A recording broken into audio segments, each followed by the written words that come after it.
圣尊城。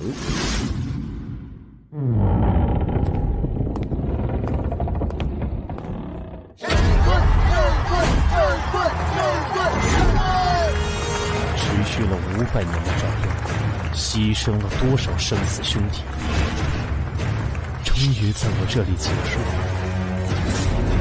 我生，今天再无善论。对外太勇。楼顶至尊宝座。 500年前，天地一品，突然间众生皆具神力，随之而来的是人们被压抑在心底的欲望野心的爆发。一场持续了500年的被称为末法时代的大乱战开始，经历了无数的危机与机遇，让我变得强大。我凌云峰以举世皆无可匹敌的无上大能、压倒性的实力，一举平定了各方势力。世间终于迎来了和平，终于可以好好休息了。 现下，就让我好好享受这无比珍贵的安静吧。我不是说过，在这里的时候不允许任何人来找我的吗？哎，我可是你的师弟啊，对我还要讲那些规矩啊。师弟师妹里面就属你最皮，有什么事儿？道宗掌教的阴符密信。道宗千帆雪，这个极度自负、从不求人的女人，为什么会？ 发来与天下各宗约定，只有在紧急时刻建立的机密联络的音符。退下吧。走了，师兄。突然回想起一些羞辱的往事。15年前，恰逢我在一秘境寒潭修炼混元九转心法，就在星光打通生死玄关的重要关头，这个女人突然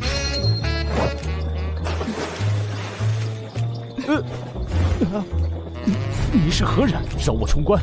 千帆雪，没想到你修为这么深，中了烈性媚药烈阳散，还能跑到这里找救兵，你们就一起死吧！云水沉剑。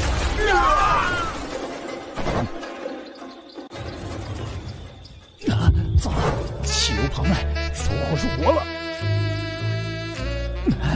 灵气凝神，道气归元，元气正落。他想干嘛？糟了！ 现在不能动，一动就前功尽弃了。哎，你还待着干嘛？情况紧急，借你解个毒。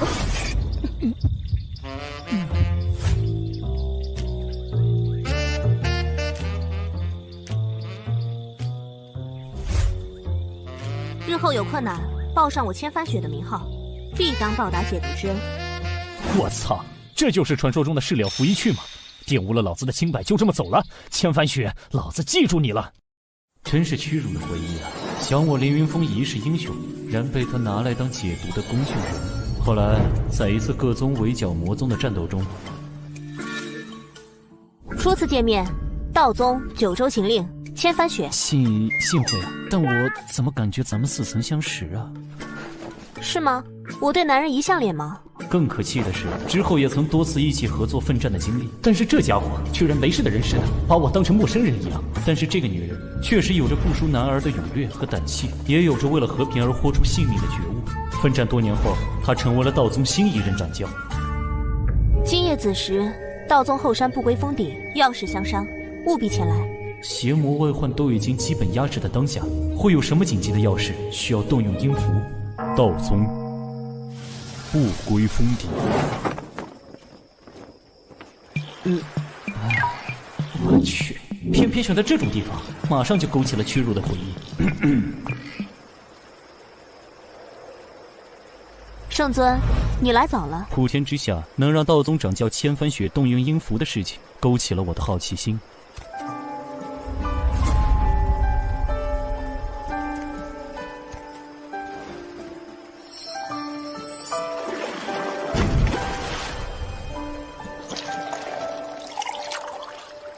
这是500年前的明茶大红袍，品品。说吧，是哪路邪道余孽要搞事情？事关我们的儿子。哦，我们的儿子怎么了？你在说什么？儿子？我们的？你先冷静冷静。你开什么玩笑？我和你除了一起打过几次仗，一没交情，二没感情，哪来的儿子？除了……没错，就是我借你解毒那次。好啊，你终于承认了。后面一起作战那几次，你还装作没事人一样，弄得我还经常以为自己走火入魔，出现幻觉了。就是我借你解毒那次。好啊，你终于承认了。后面一起作战那几次，你还装作没事人一样，弄得我还经常以为自己走火入魔，出现幻觉了。圣尊，请你冷静，这不是你的错。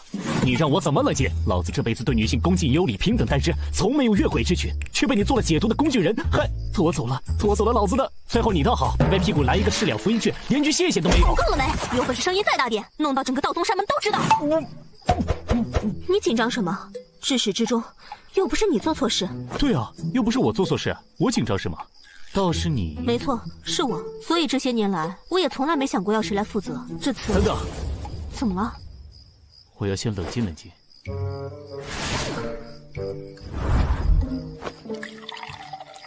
数十壶下肚。事已至此，那就如你所愿，我们结婚吧。啊？你说啥？哎！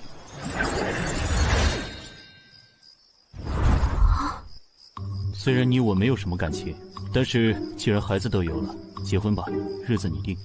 你搞错了，我可没有打算和你结婚。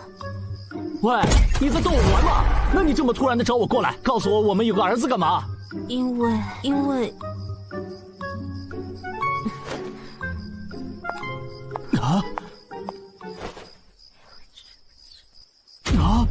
什么？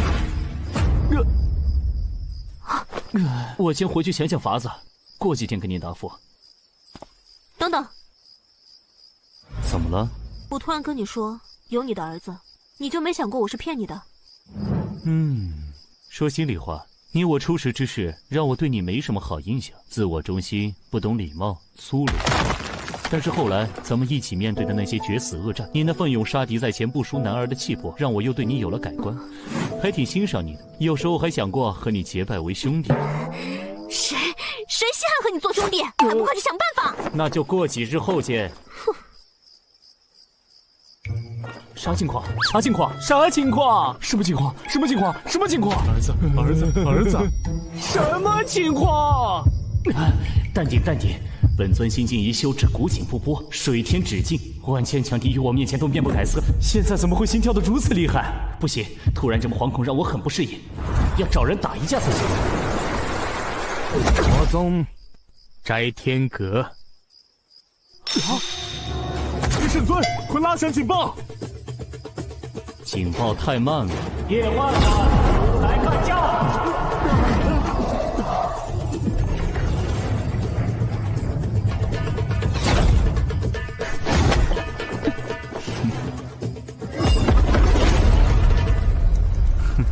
不错，有进步了。虎天之下能撼动我2成功力的护体金光的，除你之外也没几个了。凡尔赛的混蛋，怎么突然想过来虐人家了？心烦，想干架？来呀！咱们不是已经从良了吗？为什么圣尊还要过来？难道还有人偷偷搞事情，被圣尊发现了？冲突难道有大突破了？可圣尊打得有来有回的，不赖啊！嘿，蠢货，你个新来的，没见过圣尊当年一招杀灭魔教10大魁首的那份惊天神威？这样打法是什么意思？是那无聊在和宗主调情吗？现在他都没用力，气到圣尊别发火，把这边死的渣都不剩吧！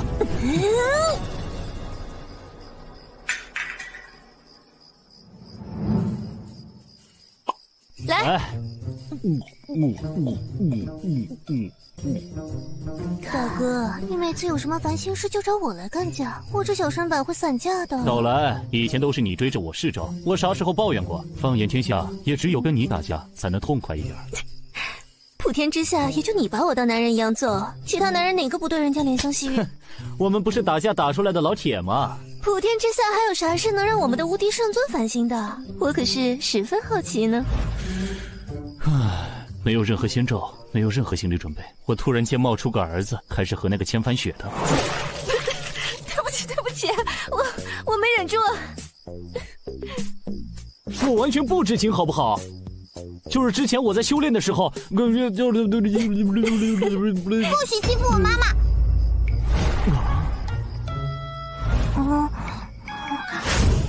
怪坏蛋，离我妈妈远点儿！打死你！打死你！妈妈，打死你！嗯哼，啥时候有孩子了也不和我说一声，我给你包个红包啊！娃很可爱呀，这么爱护妈妈，在这个六亲不认、冷血无情的摘天阁里，真是难能可贵啊！是吗？先刺，这么爱护妈妈，在这个六亲不认、冷血无情的摘天阁里，真是难能可贵啊！是吗？先刺，这可不是小朋友玩的东西。放开我，坏蛋！坏蛋！谁让你欺负我妈妈的？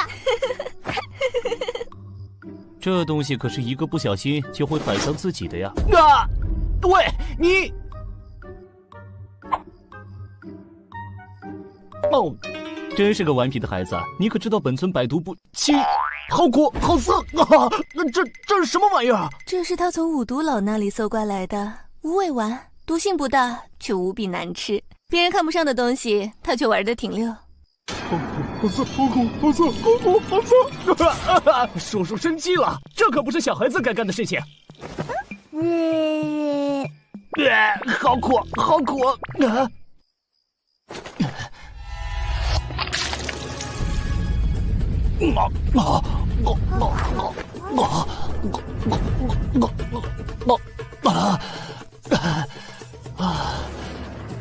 他老子是谁？我要好好教训教训他！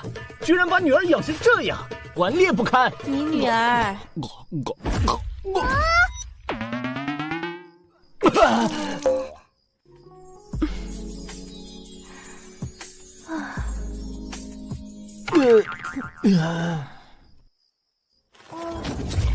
妈妈，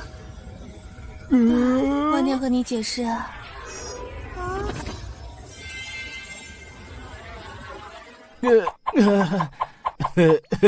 这不是青岛啤酒吧？怎么这么烈？让我幻听了。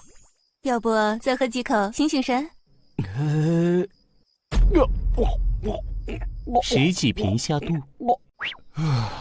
好了，他老子是谁？是你。你这个女魔头，是不是老毛病又犯了？嘴里没一句实话。秦凡雪，我好歹还记得，我和你根本就没有发生过什么啊！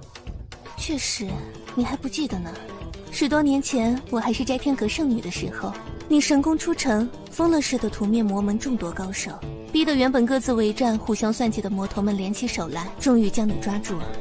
我记得，这些卑鄙小人所有阴招都用上了，一浪接一浪的暗算、下毒、围攻、车轮战、克制战、消耗战、袭扰战、速成型属性克制人偶，让我防不胜防。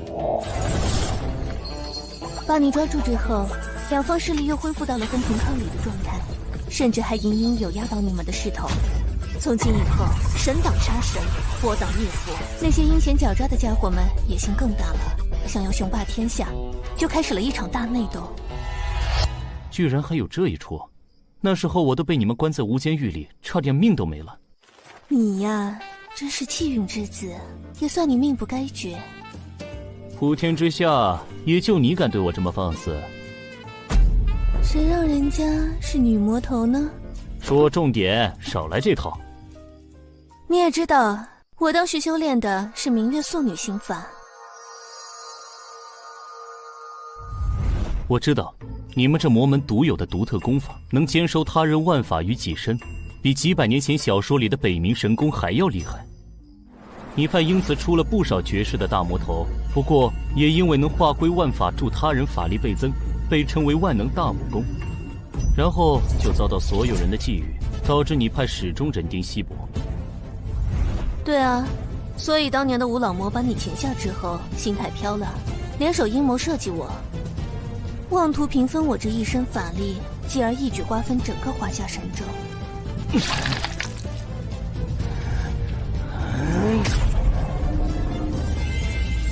这几个人精老魔，狡猾奸诈，诡计多端，离经叛道，让我受尽屈辱。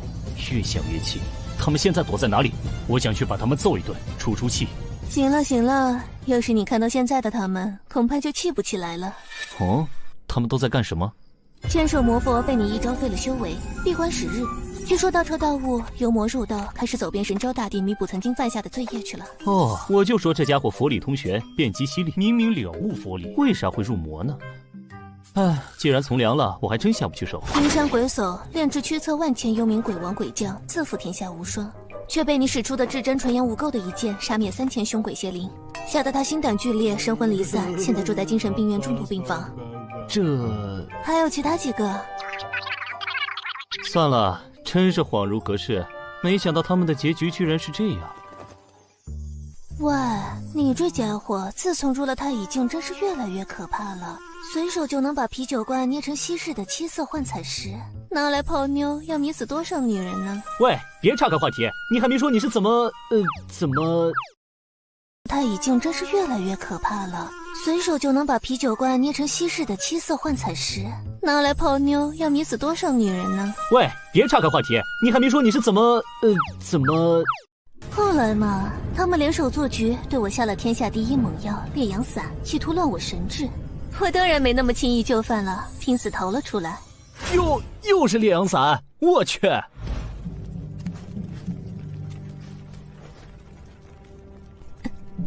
身中奇毒，我自知逃得一时，逃不了一世，于是就突然考虑起，如果自己这一生修为注定要被夺走，那就得由自己决定。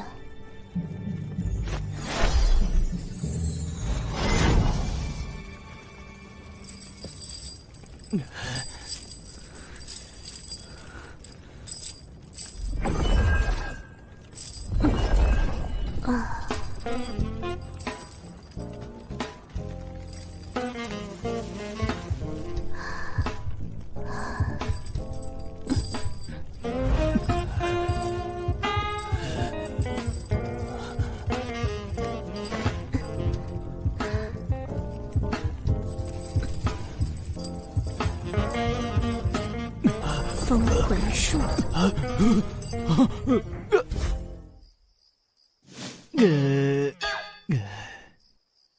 你我正邪两道，水火不容。为什么选我？当然是因为你帅啊！放屁！要说帅气，千手那家伙可是号称帅绝正邪二道，虽然修佛入魔，要说一身痞帅的妖孽气质，男女通杀。所以呢？所以给我说真话。你还挺有自知之明的嘛。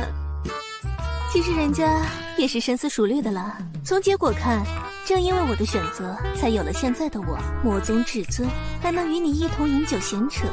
若是不选你，搞不好人家早就香消玉损，生死道消了呢。果然是机关算尽的女魔头，明明算计到我的头上，此时此刻我却还拿你当兄弟，这理由我信。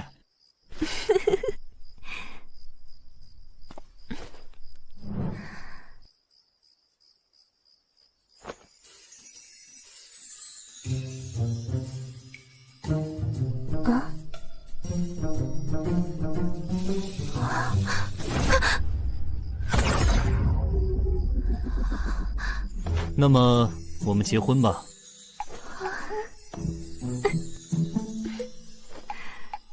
戒指很好看，我收下了。结婚，请恕我拒绝。啊，你什么意思啊？字面上的意思啊。喂，你和千帆雪商量好的吗？都拒绝的那么干脆。哦，他用什么理由拒绝你的？他怕孩子一旦被冠上我这个老爸的名头，会被周围的人孤立，天下初地，根基不稳，孩子还会被记恨我的仇家盯上，与他不利。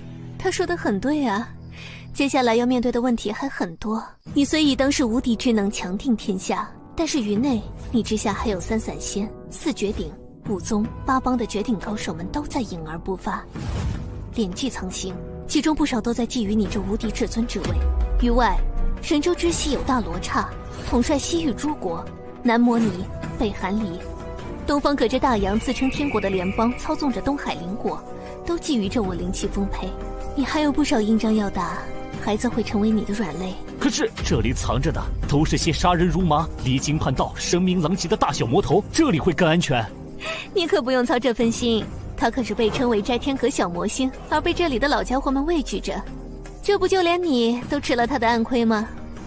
小小年纪就这么狡猾，你就不担心他的未来？我也曾是祸乱天下的魔女呢，你怎么不担心我？我这……想想你当初为之奋斗的理想，我虽为你们口中的魔道中人，从来对和平安定一点都不感兴趣，但是有了玲珑后，让我觉得换种活法似乎也很不错。唉，突然间和2个最不可能的人有了孩子，我的心脏有点吃不消。那你最好让自己尽快适应。啊？为啥？因为胡可欣那只勾人的狐狸也给你生了个女儿呀。啊！你说什么？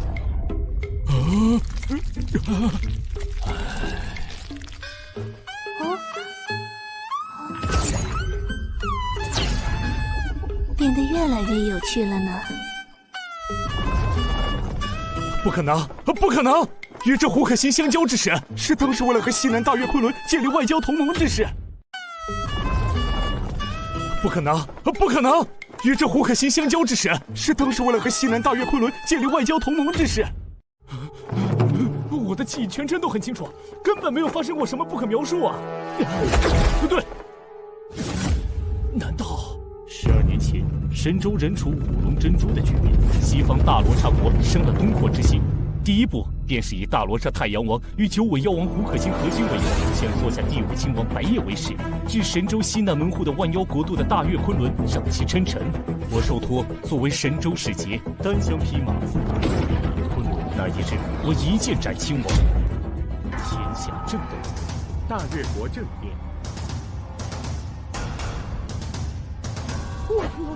完了！你都干了什么？大罗刹第5亲王白夜，大罗刹国地无法交易，被你一剑斩了，你就是少数。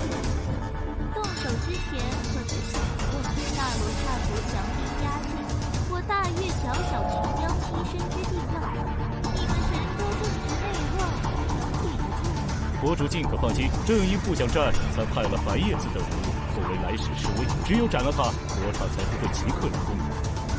九州杀神凌云峰不仅理财经验，没想到这胆也是厉害。承蒙夸奖。虽然大罗刹国未必成兵来攻，若是以此降目，强行让我归顺做他的远近，静观神州乱局变化，适时来攻，又方明天。大罗刹内部初定，表面一统。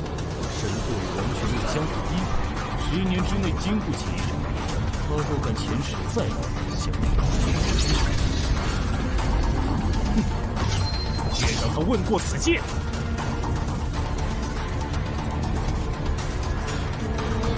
先生如此，可也想以力屈人，和这大罗刹国有何区别？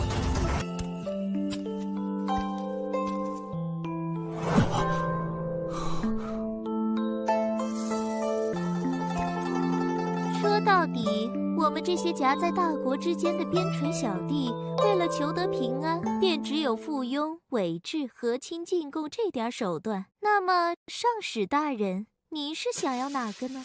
还是都要呢？朋友，朋友，无分大小，和平共处，危难互助，平等之交。你笑什么？等等，这话太刺激，我有点反应不过来，让我消化一下。片刻之后，那么就在这剑还能立于此地之前，请多指教了。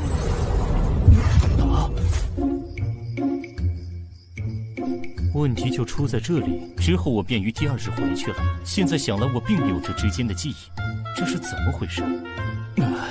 苦思冥想，猜测推理不是我的长处，还是干我最擅长的事情。几十年生死搏杀，面对各种阴谋诡诈，本尊另辟蹊径，练就了一身霸威之势。没错，让胡可欣这只狡猾的狐狸从实招来。尊上饶命，我全部都招。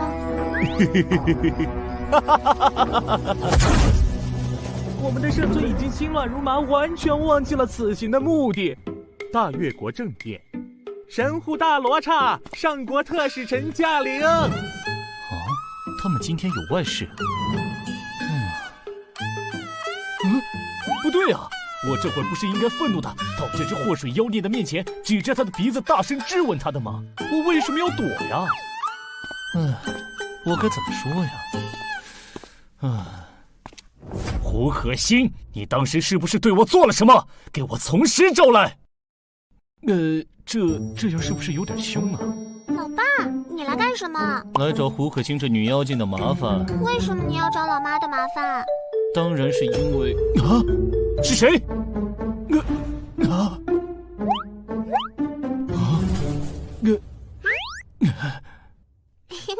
是我呀，老爸。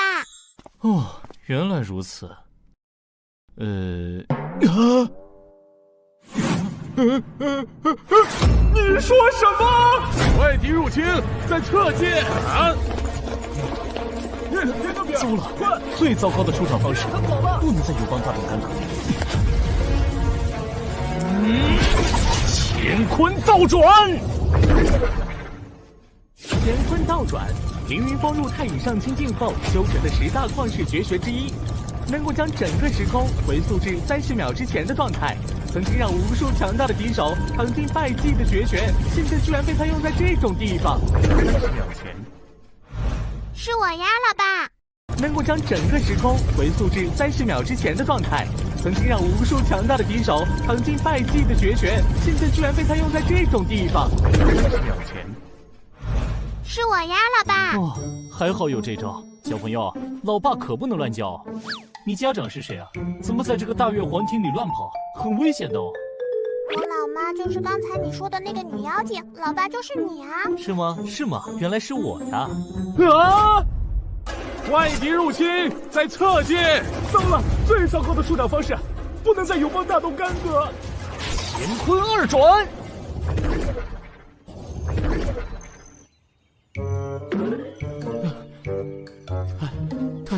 太突然了，差点乱我道心。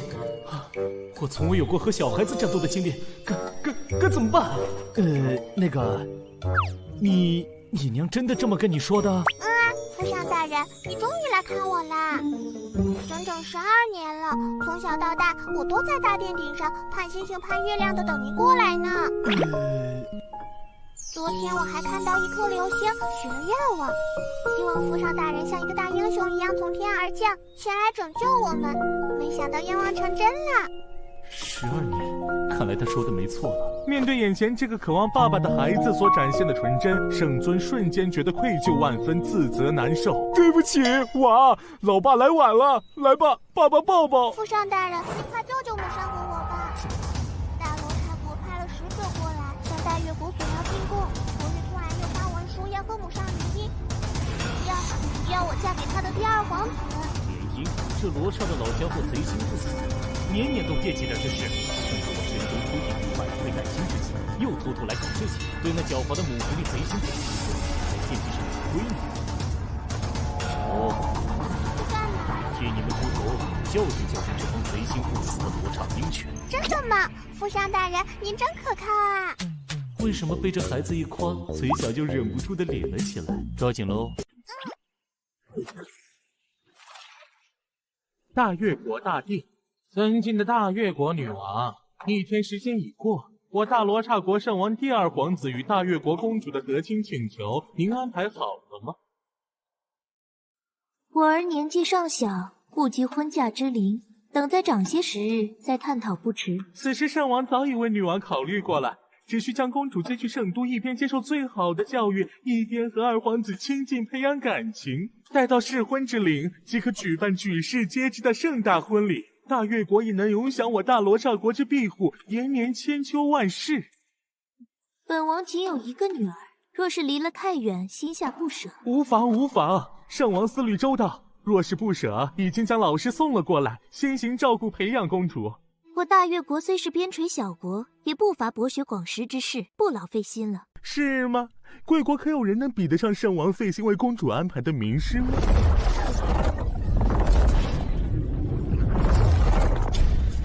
这位是大罗刹国国师座下第1大弟子，被誉为掌管生与死的黑暗大法师，圣王赐予神号死神之息圣安努特格林。老夫一生从未收徒，久闻大越国公主殿下天赋过人，昨日见过姿势确实超凡，可继承老夫一身衣钵。我国如此诚恳，女王陛下不会拒绝圣王的一番好意吧？拜师事大，容我想想。不用想了，他已经有老师了。什么人？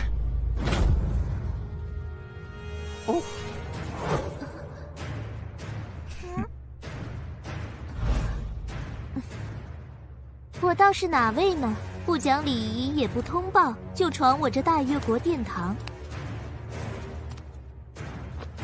参见圣尊。您怎么来了？也不事先通知一声。圣尊，大师，怎么办？传闻这圣尊一统神州，无人能敌啊！神州初定，百废待兴，诸事繁多。圣尊日理万机，怎么会有时间突然来此收徒？莫不是不肯让我收徒演的一场戏？对呀，我等刚到此地，即使他们要偷送消息，也不可能这么快赶到。对啊，莫不是圣尊与奴家心有灵犀，还是心中想念奴家，偷偷前来探望奴家的日常起居啊？该不会人家今早沐浴更衣的时候你就来了吧？母上大人，乖，你怎么把他带来了？你这狡猾的母狐狸，倒是挺会利用我尊王。可是大使还不相信你是圣尊本人呢。神州第一人的圣尊要收徒，本使自是不便夺人所爱。不过，若是假扮东方大国的至尊，这个罪名可是不小。就让在下为了神州新君的颜面，试试你的真伪吧。不过，若是假扮东方大国的至尊，这个罪名可是不小。就让在下为了神州新君的颜面，试试你的真伪吧。哇，母上，这个老家伙和我们一样狡猾呢，用了这个借口，打赢打输都不得罪人。哼。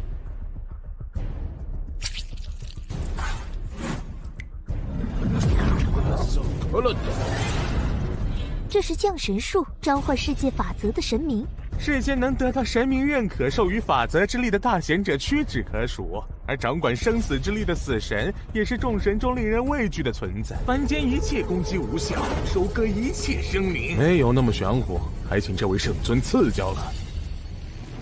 感觉好冷，这是怎么了？感觉好些了吗？不冷啦。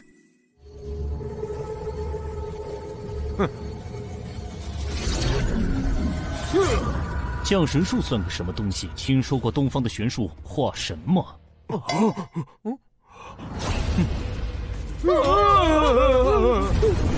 无斗冥王尊者化身现世神，我即是神灵。这不可能！神威！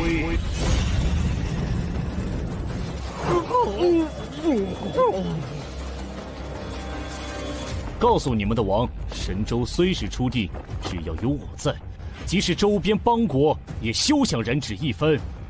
是，滚吧，回去打听打听12年前你们的白夜亲王是怎么残废的。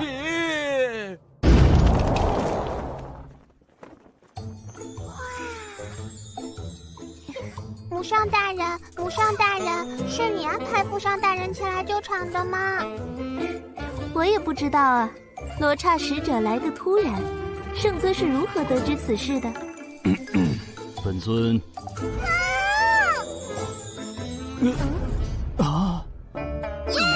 母上大人，你中计了，终于被我掏出来了。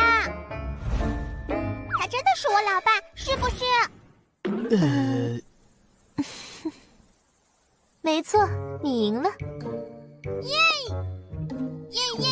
我终于找到老爸了，母上大人。老爸要说帅气，只能算中等，脑子还憨憨的，就是厉害点儿。母上大人怎么会挑中他的？喂，你们在说些什么啊？大概天时地利与人和都遇在了对的时间吧。喂，别当我不存在啊！你们这是什么情况？真是的，一点儿都不怜香惜玉。这套天蚕素纱的裙子只有这一套，刚才被你释放的大招割破了，先陪人家去寝宫换身衣裳。走吧。啊，去哪儿？等等我，母上，老爸。请攻。啊！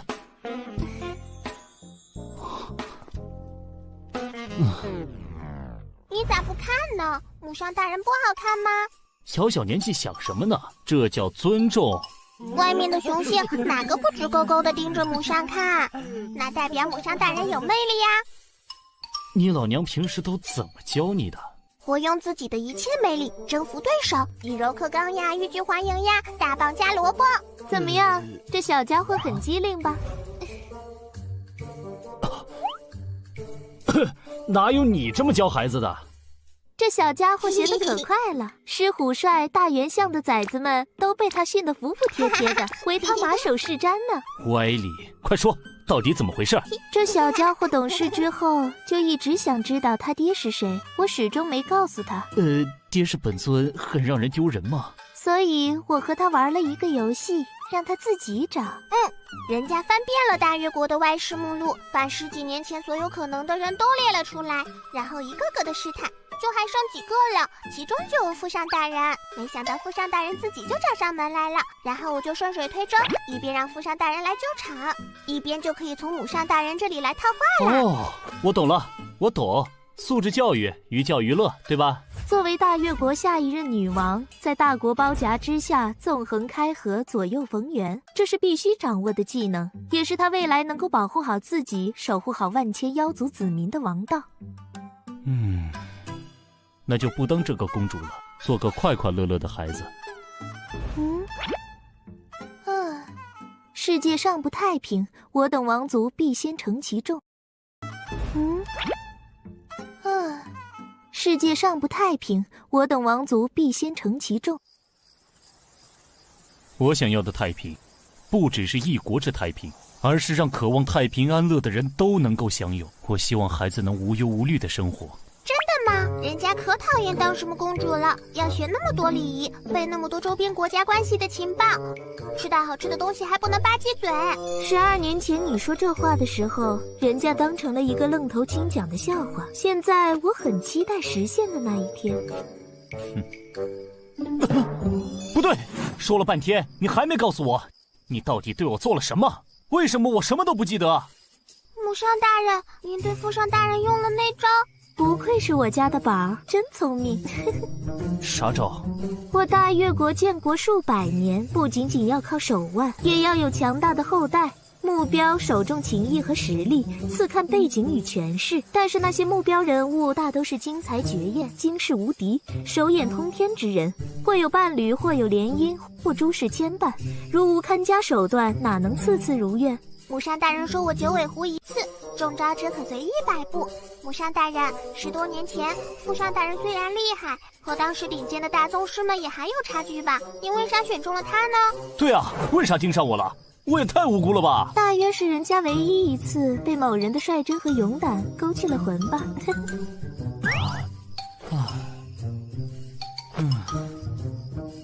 你们这些女人实在是太危险了！这些难道除了我和叶焕焕还有别人？快说来听听。人家也想听父上大人的故事。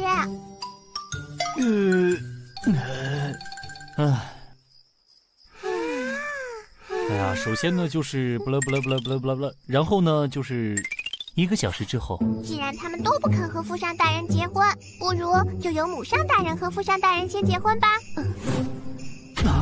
这个不行。为什么？2国领袖之间的婚姻涉及到的不只是2个人之间的事情，一国之主驾驭我，等同大越国并入神州。大越国里的反对势力是万万不会允许的，就会有引发大越国内战的风险。没错，要圣尊入赘大越国更是万万不能。神州刚定，圣尊就是定海神针，我们都是身不由己。明明找到了父上大人，人家还是要做一个没有父上的可怜的孩子吗？我讨厌你们！哼！啊，等等！啊！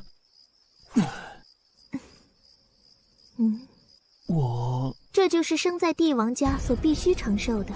他是这样，我也是这样，我的母上也是这样。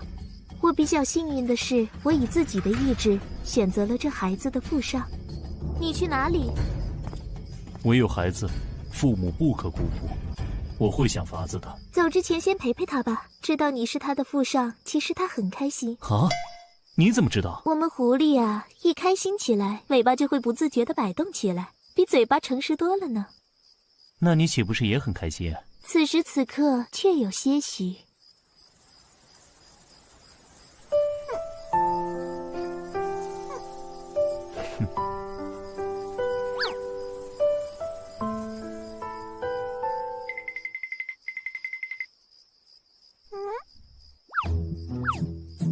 我们狐狸啊，一开心起来，尾巴就会不自觉地摆动起来，比嘴巴诚实多了呢。对不起。有什么好道歉的？大人们都有很多身不由己，我还是小孩子，不懂很正常。要不是那只母狐狸说，这孩子摆动尾巴其实是很开心，孩子的心思还真是难懂呢。干嘛摸我头？我和你又不熟，你只是我生物上的父上大人而已。初次见面，我想送你个礼物，你想要什么？真的要什么都可以。我要一颗星星。哦，好，我这就给你摘一颗，跟我来。我飞起来了，哈哈，我飞起来了！再高点，再高点。好。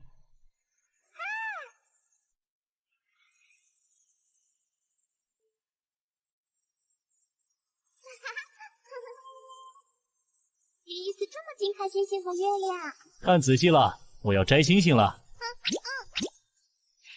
口能吞日月，手可摘星辰，一星反斗。星来。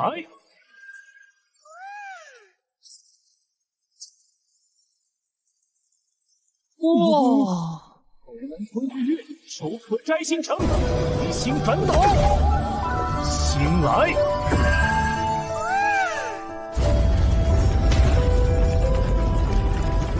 哇！完了，星星陨落了。圣尊还是那个圣尊，总喜欢搞点大动静。要撞过来了，救命！莫怕，看我的！那须命运借此。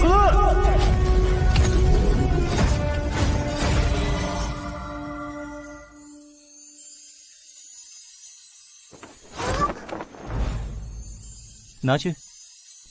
这就是星星吗？好漂亮啊！你喜欢就好。哼，别以为拿一颗星星就能讨好我。你笑什么？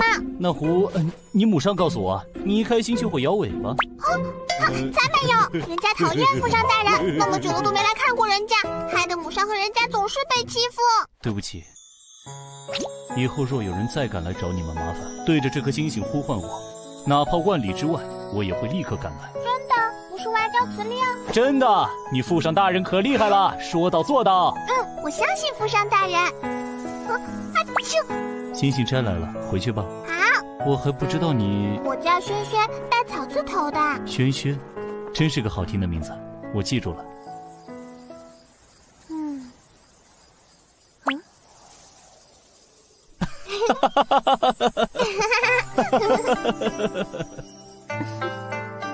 晚了，你们早些休息。国内还有要事要做，我先走了。要常来看我和母上哦。好，拉钩。拉钩上吊，100年不许变。不行，父上还要和母上拉钩才算数。这个，来，快点啊，父上大人。嘿，话就不用说了吧？当然要说，不然怎么算约定？快说，快说！拉钩上吊，100年不许变。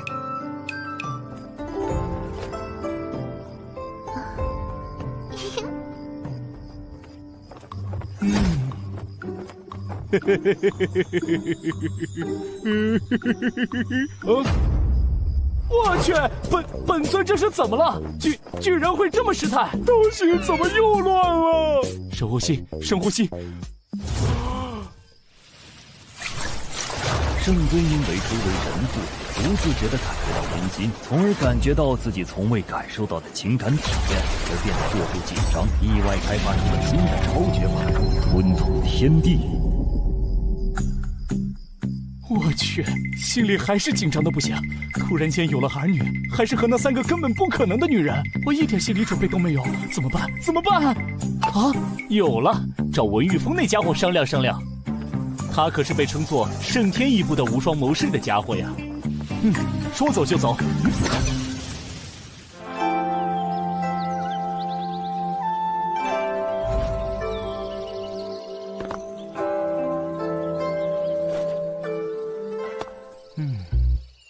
该怎么和这家伙说呢？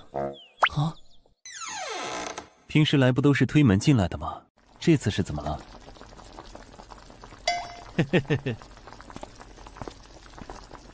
哦。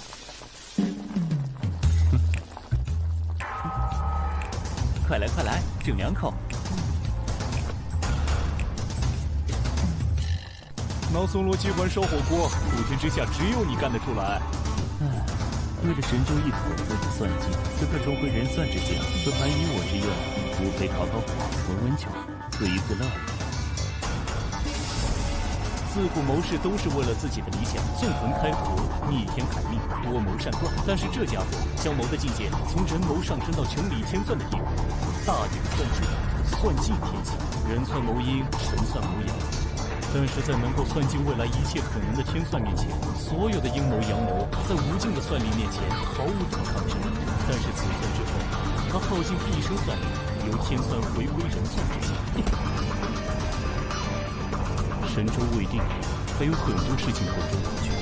我这天算已算定就必成一格，这后事就靠圣僧与师兄弟了。我物色了一间草庐，有事无事都派来寻我聊聊。找我何事？这个，你是不是有个朋友最近遇到点烦心事了？对对对，没错。他连一次恋爱都没谈过，却突然有了孩子。没错没错。你怎么知道？你重回天算之境了？定位，说说你朋友的事吧。他恋爱了，还突然有了孩子。没错没错。你怎么知道？你重回天算之境了？定位，说说你朋友的事吧。我那朋友一直在忙着工作，从未与异性有过交集，却突然发现和几个最不可能的女人有了孩子，他完全不知道该怎么办。他来找我商量，你说我也是单身狗一个，哪里懂这些？这个比电视剧还狗血，魔幻现实主义啊！继续。哪有什么继续啊？我又帮不上什么忙。但是既然人家有求于我，就是信得过我，我总得帮点什么，所以就来找你了。你给点主意啊！哎呀，你看我们的圣尊还真是热心肠啊，又不是什么世界毁灭、生灵涂炭的大事，都这么急人所之急。为兄弟两肋插刀，应当应分。你这家伙要有什么事，我也一样急啊！对，你的古道热肠，我是深有体会。放手啊！我这小身板吃不消。知道就好，快给点主意，我好回去交差。我想想。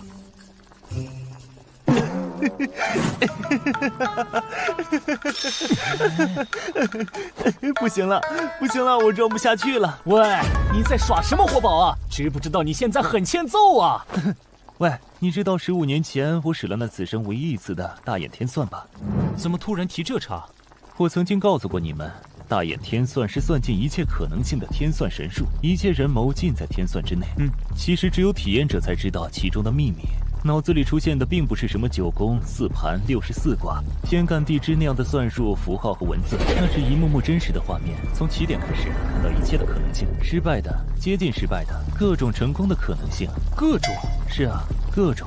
也有我一统天下，而你在5年前为了救我化作白骨的结局，也有被牵手一统魔道，继而以力道涂炭生灵之后，神州尽归一人的结局。这么神奇？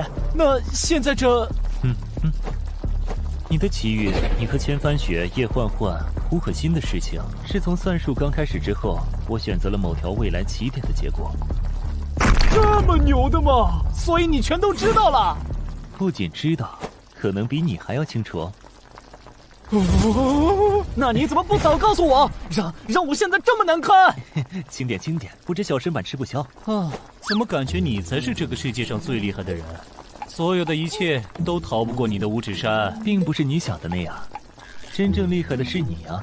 我只是做了选择，其他的一切都是你自己的人生，你的感悟，你坚定的理念才得到的这个结果。那你为什么不选择你来一统天下？以你的才华，搞不好这个世界会变得更好。因为那个结局里，无论怎么算，都没有我们今日煮酒吃火锅，谈人生的美事啊！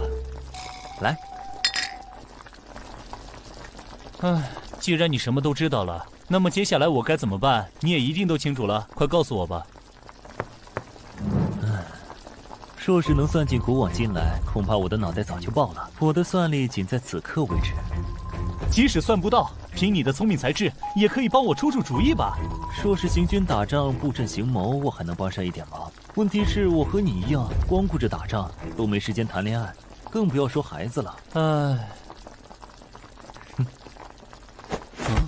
从前我们遇到的每一场危险的战争，咱们是怎么做？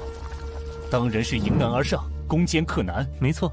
果然把你现在处境当作是有一场危险的战斗。战斗？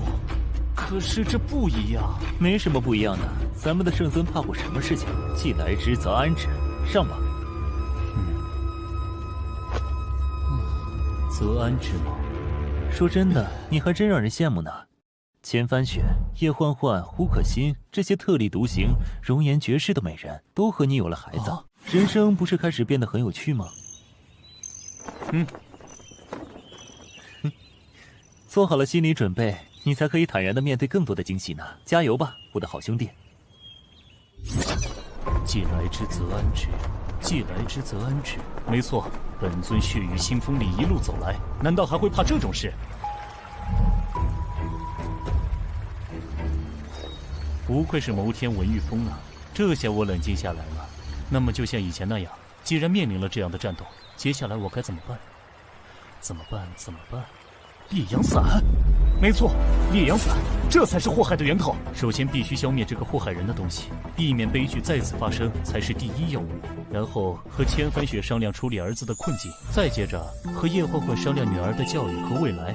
抽时间再去看望轩轩，完美！不愧是本尊。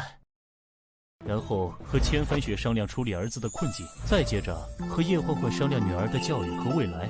抽时间再去看望轩轩，完美！不愧是本尊。圣尊成鼎。师兄，怎么把我叫到这里来了？因为秘密。秘密？快说快说，我最喜欢秘密了。谛听阁都手痒痒了呢。去发动谛听，找到天下第一媚药烈阳伞的来源。烈阳伞？师兄，你啥时候对这个东西感兴趣了？你该不会是要……师兄的玩笑也敢开，皮又痒了吗？对不起了，师兄。给我查处烈阳伞的来源，这个祸害人的东西必须予以封印。师兄，烈阳伞的出处，谛听阁一直有掌握，不过什么？我怕你会为难。此为乱世之物，天下已初定，这种东西就没有存在的必要，不然不知道又会祸害多少人。此物流出自叶家。叶家？哪个叶家？还有哪个叶家？师兄，你的老熟人，你的救命恩人，收留之恩，一饭之恩的那位，被称为天下第一商圣的叶听雨，掌舵的天下第一商帮的那个叶家。叶听雨？不可能！以他的性格，怎么可能干这种事？谛听阁的情报绝不是空穴来风，而是经过再三确认的。那么，师兄想怎么处理？退下吧，我再做安排。叶听雨，天下第一商帮的当家人，又是一个老熟人，看来还是得我亲自去一趟清理。于公于私，以我和他的关系，能悄悄地解决此事，方为上策。九州商贸中心金陵城。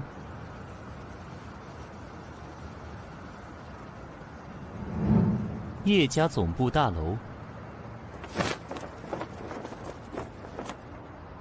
天眼通顶峰境界，天眼灵剑不漏关。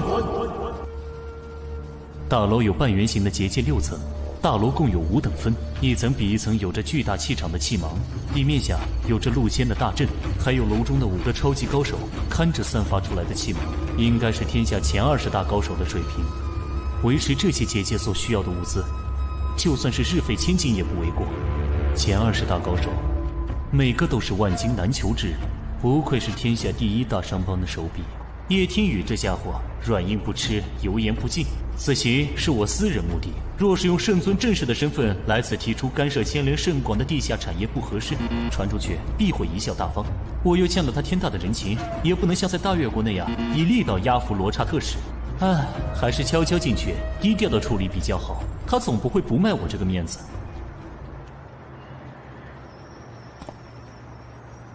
先观察下入口的情况。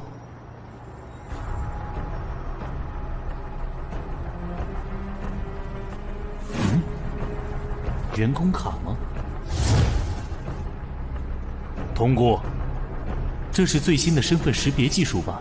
将人的身体基因层面的信息封入在卡片上，通过天眼进行核验。即使是最高超的易容术，只能改变容貌甚至骨骼，但是绝对无法复制目标的基因信息，几乎完美的识别体系。不过放眼天下，能够混进去的人屈指可数，本尊也是例外之一。想当年潜伏刺探的事也没少干呢，有些寄养了呢。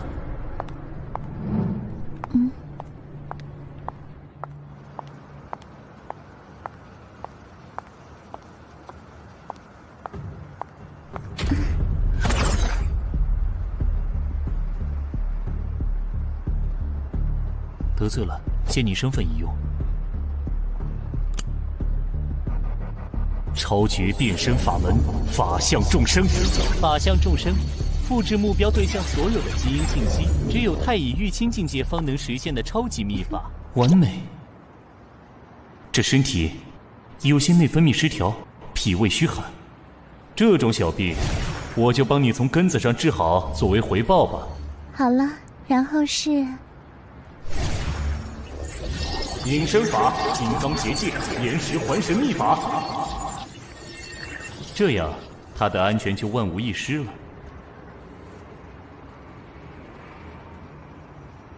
请出示识别卡。天眼通，和光同尘。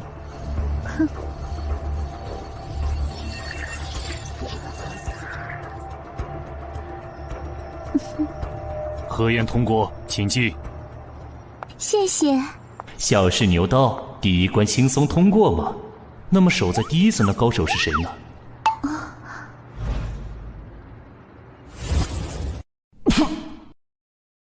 谢谢。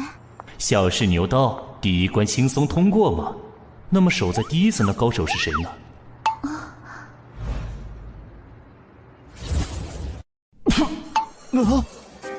我去，这不是不可不戒色吗？修炼不坏金针罗汉法门，走火入魔，无法控制自己的情欲，被世人所唾弃。明明只是个单纯的傻和尚，却收获一身独护天下的魔佛双修的金刚冥王罡气，不动如山，被动触发，万法不侵，万力不破。就连本尊也只能制服他，却没法消灭他，最后打成了好兄弟。我说怎么有段时间没看到他了，居然在这里看大门。叶听雨到底用了什么手段？这家伙神经大条，应该能轻松通过。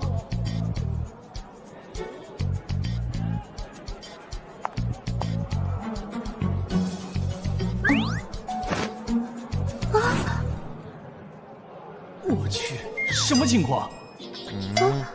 难道穿帮了？哪里出问题了？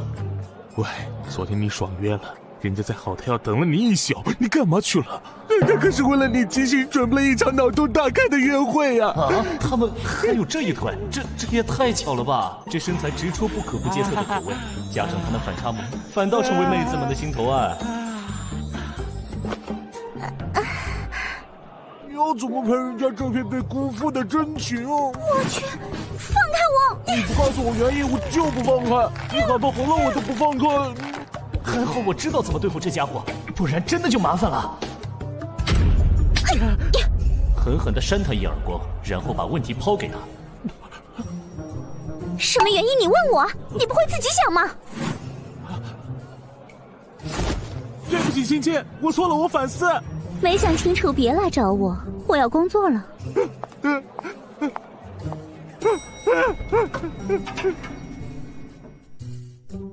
哦，好险啊！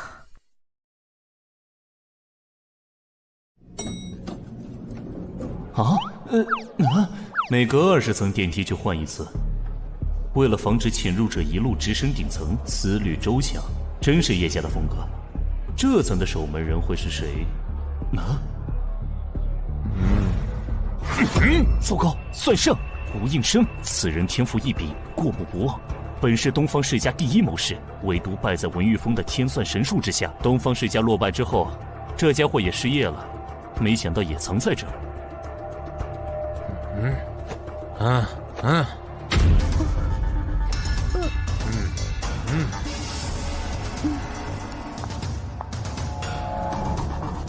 你是谁？周敏慧。我问的是你的真实身份。吴先生，您在开什么玩笑啊？我只是上去办公啊。这栋大楼上至董事长、总经理，下至扫地阿姨、清洁工，合计2316人。每个人的名字、性别、职位，每天固定的工作任务，我都一清二楚。周明慧是5楼行政部一个新进人员，入职187天。今天的工作任务和20楼以上的业务区没有任何交集。啊，是我的上级今早临时通知的。你上级叫什么名字啊？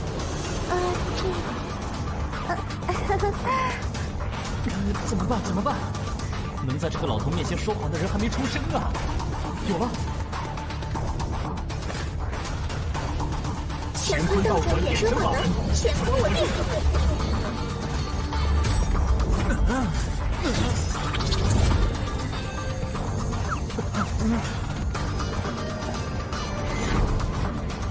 一动不动。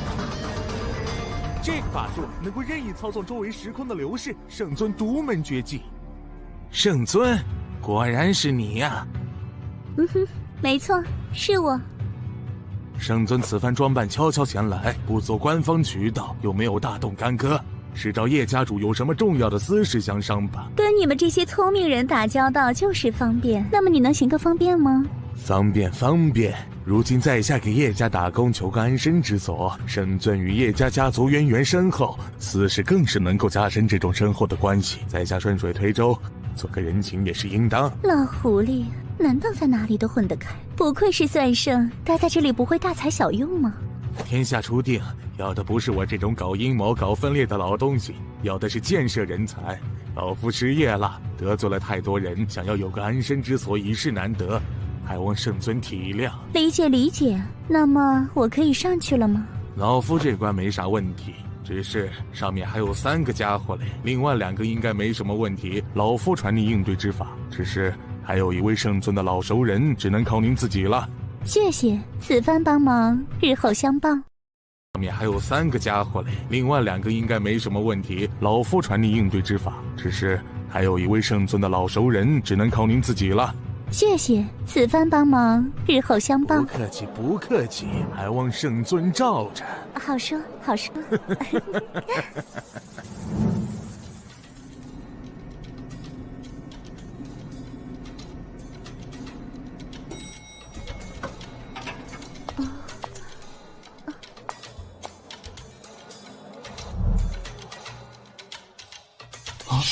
这声音好熟悉啊，有种不好的预感。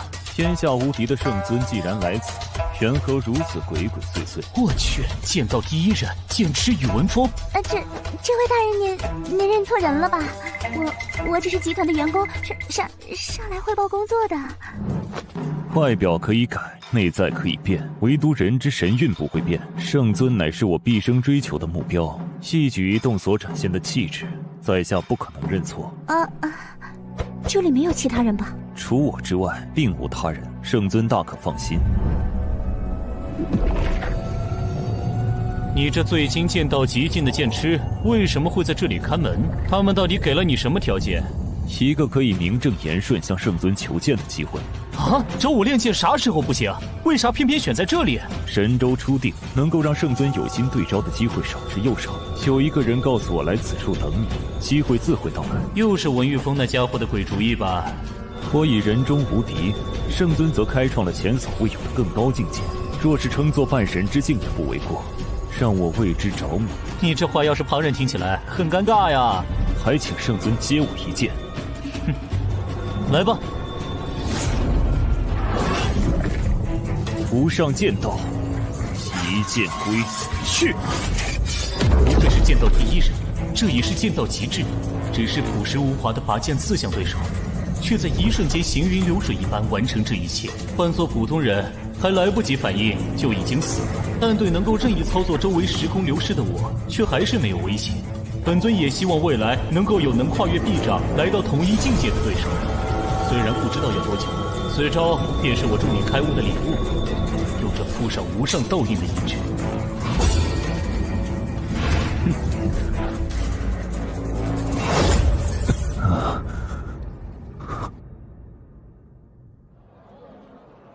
如何？谢圣尊赐我机缘。我可以上去了吗？谢家主早已等候多时。啥？他都知道了？是。那我这半天在忙活什么呀？我去！圣尊，你的道心乱了。顶楼叶家总裁办公室。多年不见，真是好大的阵仗啊！就连这间屋子里面也都布置了这么多暗阵。曾经那个精于计算的叶家长女，如今也是天下第一商帮的掌舵人了。圣尊认错人了。啊！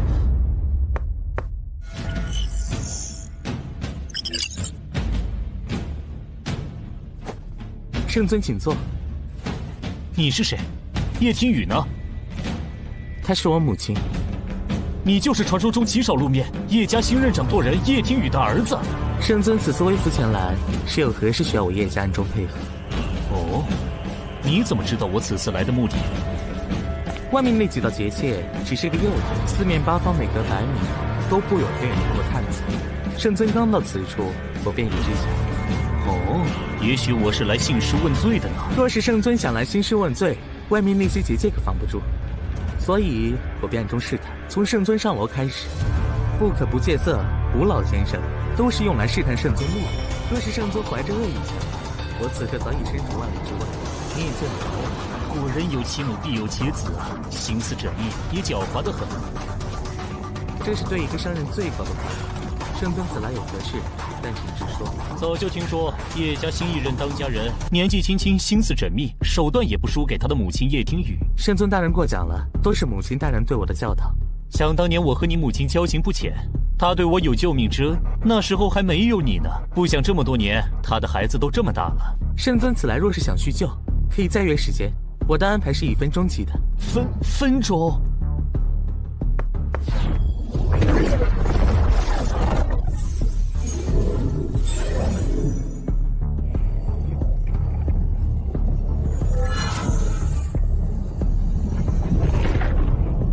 麻衣神术最高秘法的9州小乾坤法，居然被拿来传递情报做商用。普天之下能够有此财力和人力布下此等奇阵的人屈指可数啊！分钟？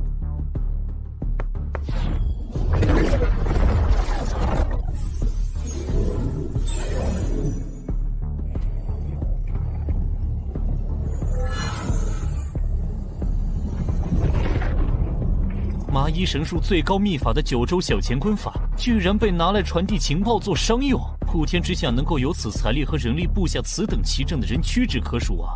小小年纪便日理万机，情形不辍。想我在他这般大的时候，还是个在江湖中挣扎求生的江湖小子，这小子的前途不可限量。叶天宇真是生了个好儿子。商场如战场，只要能提高效率，钱对我来说只是一组数字，早晚都能赚回来。所以圣尊有话直说吧。好，爽快！我希望你们叶家立刻停止天下第一猛药烈阳伞制造与扩散。办不到。好险，拒绝的这么干脆，哪里把本尊放在眼里？不敢。圣尊若是想进，只需要发布一道圣令，神州之内谁敢不服？又何必像现在这样悄悄前来，浪费双方的时间？此物为祸江湖甚深，留在世上只会制造更多惨剧。本尊尊私下来有此要求，你都不能答应。我乃叶家新任当家，若是随便来一个人，随便一个要求，便要我停了场地，叶家岂不是很难通？更何况，烈阳伞本身只在机场范围流通，不知圣宗为何执意要停。这烈阳伞乱人心性，祸害无辜，本就不该存在于世。即使没有烈阳伞，天下迫害人的苦要多少有多少，圣尊您查得完吗？慌得完吗？叶家小范围流通烈阳伞，背后有着极其重要的牵涉圣人，岂能因为圣尊一句话说停就停？放肆！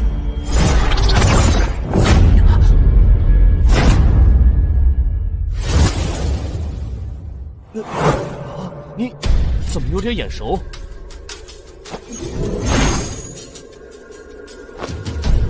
本来圣尊开口了，莫说是这区区烈阳伞，就算是要我叶家原地解散，只要圣尊一句话，我叶家又岂敢说半个不字？这天下又岂敢说半个不字？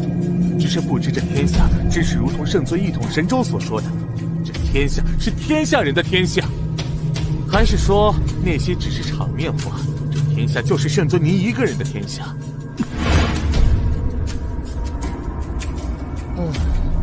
好小子，拿我的话来堵我的嘴。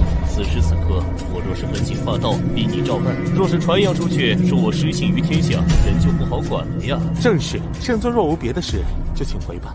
哼，年轻人就是年轻人。虽然我不知道你为何不肯卖本尊这个人情，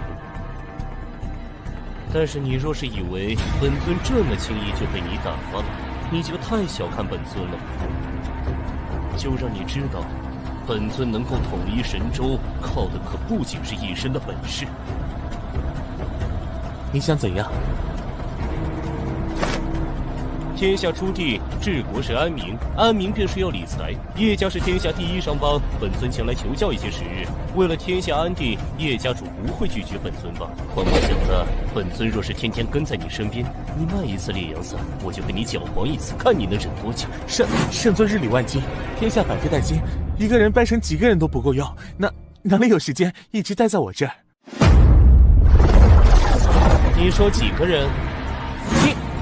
你以为本尊是如何在这众多惊世豪杰之中脱颖而出力压群雄的呢？既然本尊私下前来好言相求不行，那就只能换种方式了。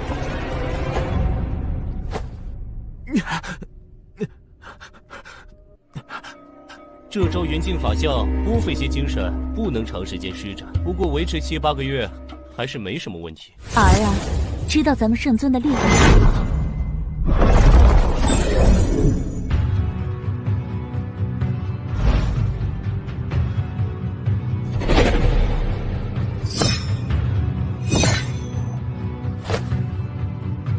母亲，退下吧，换我来。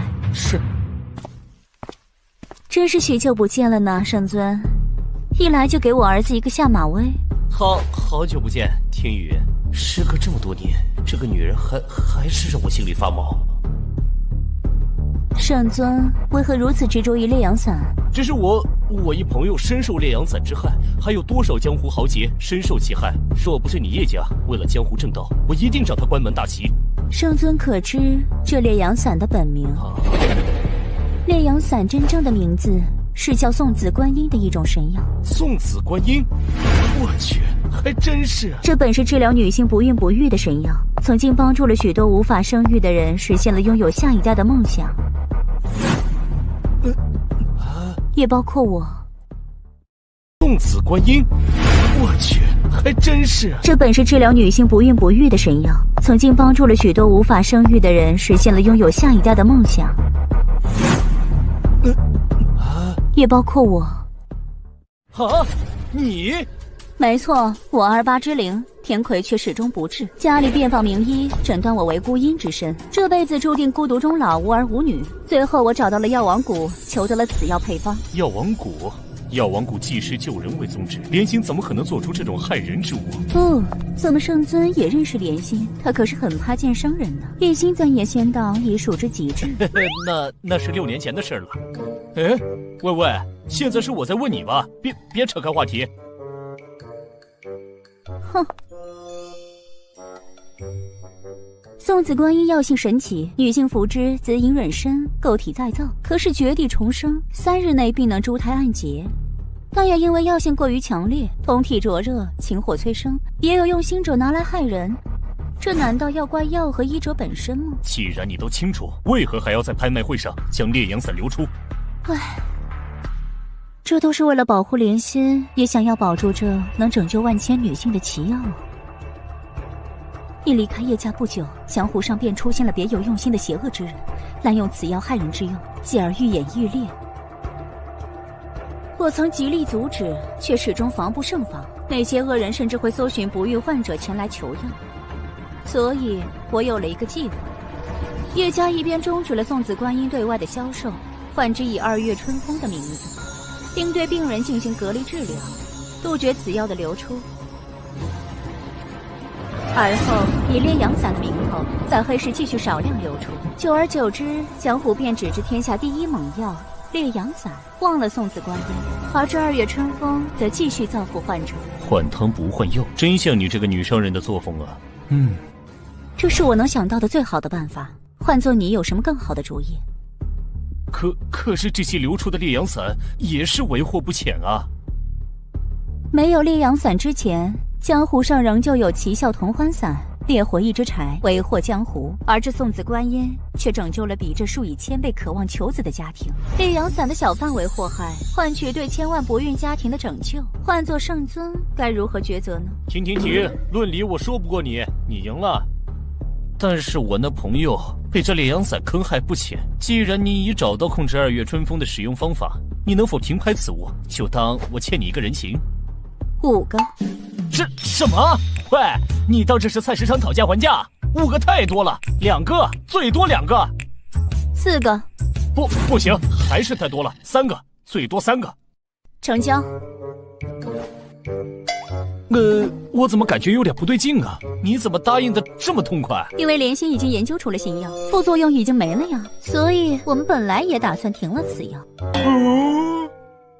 我去，我懂了，你们母子俩联合起来套路我是吗？从一开始你儿子下套试探我，跟我对着来，想要我生气，以此来探明我的来意，再到你出场来和我谈条件，从始至终，我一直都在你们下的套里。自你冷酷无情、无声无息，静悄悄地从我身边人间蒸发的时候，比起来确实进步了很多嘛，能看出来上人的门道了。喂，什么叫悄悄？我只是不想给你们惹麻烦。小猫小狗养了1年多，又是疗伤，又是共吃共喝的，就算要走也会道身珍重。只有冷酷无情的人呢，才会突然失踪，不带走一丝尘土。喂，刚才不是说的好好的，怎么突然提这茬？我那是万不得已。再说了，你对我的收留之恩，我也有感激你啊，不然哪有你叶家今天？就算两两相抵吧。所以接下来就请圣尊你还我人情吧。这么快？你是不是早就算计好了？你这奸商！叶总把我想的唯利是图，这事很紧急，刚好满足条件了，我就只能刻不容缓。少唬我！有什么事能让商场上无往不利的天下第一商人叶听雨都办不到的？就算是我，也有无能为力的时候啊。喂，你怎么了？你突然这样，我们还怎么吵下去啊？其实你可以不要用商人的手段来伪装自己，就算不是交易，咱们相识那么久，你有什么困难，我也愿意尽力来帮你的。救救我们的儿子和女儿吧！我已经没办法了。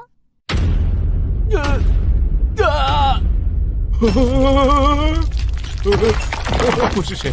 我在哪？我从哪里来？要到哪里去？我说这孩子像谁呢？这和我少年时简直是一个模子里刻出来的呀！我们是什么时候有的孩子？我走之前对你恭敬守礼，从没有越轨之举。谁要你恭敬守礼了，笨蛋！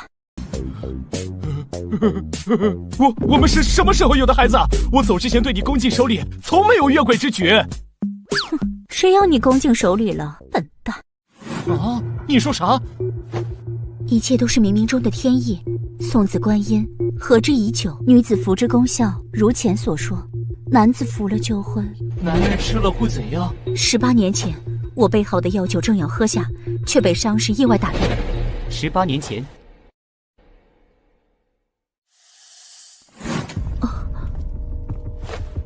什么事？漕运的船只在码头出了问题，老爷喊你去商量。知道了。帮我看着房间，不许别人进来。还有，你这个烂酒鬼，绝对不许偷喝桌上的酒。好，这段我记得。然后呢？然后等我回来的时候，就发现你倒在桌子上，酒也被你喝了大半。接着呢？接着我当然得把剩下的酒喝了呀。所以呢？所以第二天我在床上醒来的时候，你还在我身边呼呼大睡，我就早晚有一天你会离开我的吧，你这个木头人。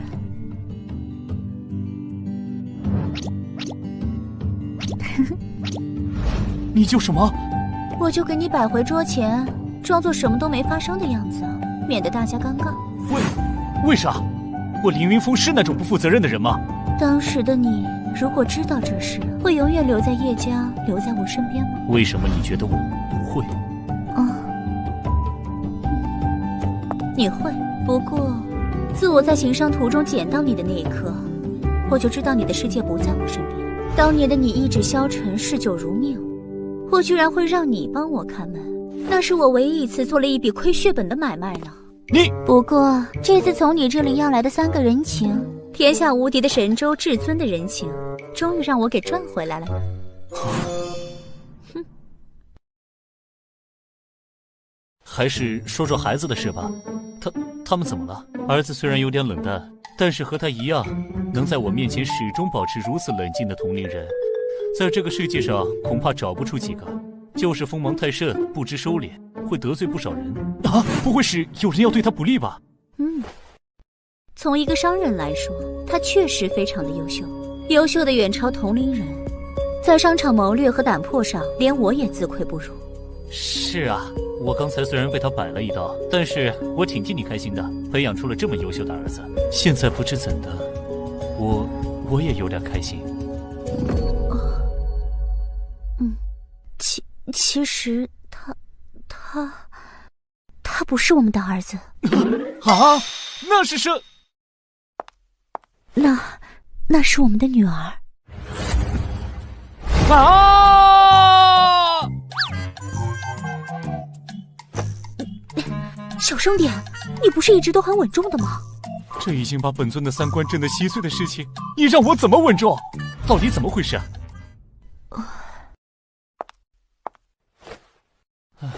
快说说吧。生下他们兄妹俩之后，叶家的事业正处在动荡之际，父亲作为宗家之主，只得我一女。在那战乱的时代，外有商家对手虎视眈眈，内有分家时刻觊觎，我若不能接手，则叶家必将分崩离析。所以我几乎所有时间都投入到了家族事业当中。你能以一人之力扛过那段动荡的时期，还将叶家做成了天下第1商帮，其中的苦和累不足为外人道。我能将神州一统，也多得你的助力，不愧商圣叶听雨之名。即使是现在，我也非常的后悔，我如此拼命地投入在家族事业上，而错失了对孩子的陪伴和照顾。所以孩子就成了现在这样。他们兄妹很心疼我，非常的懂事，但是他们6岁的时候，被绑架了。什么？你怎么会这么疏忽？这把椅子是300年前第1人武当掌教武玄通的心爱之物，雕圣龙印图离世前最后一件雕物，传世孤品，记得赔。你这家伙伤性不改，从认识你开始就没变过。承蒙夸奖。刚才被你设计，现在可别想再给我下套。乾坤小转，怎么样？完好如初。如果当初什么？怎么样？完好如初。如果当初什么？没什么。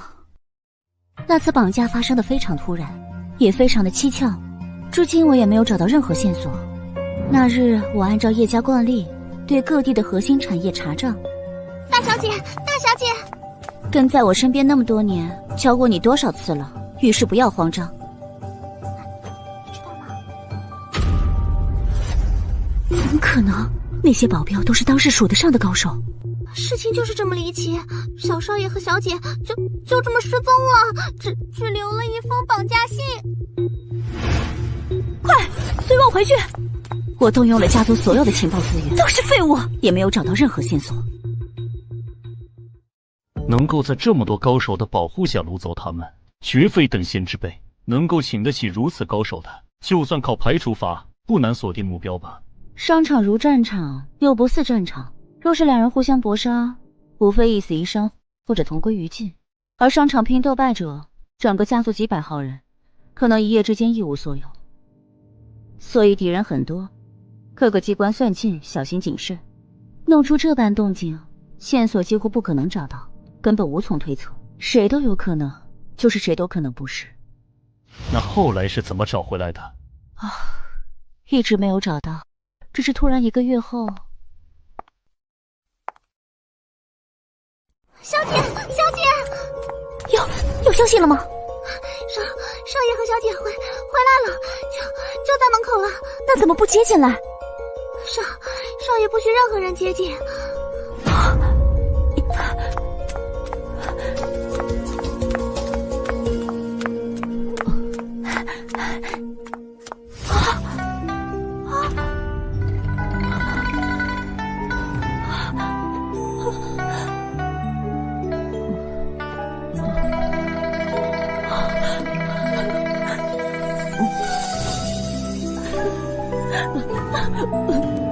那后来呢？他们是怎么？后来他们2个便性情大变，儿子除了我和他的妹妹之外，对所有人都冷酷无情，没有一点怜悯之心。而女儿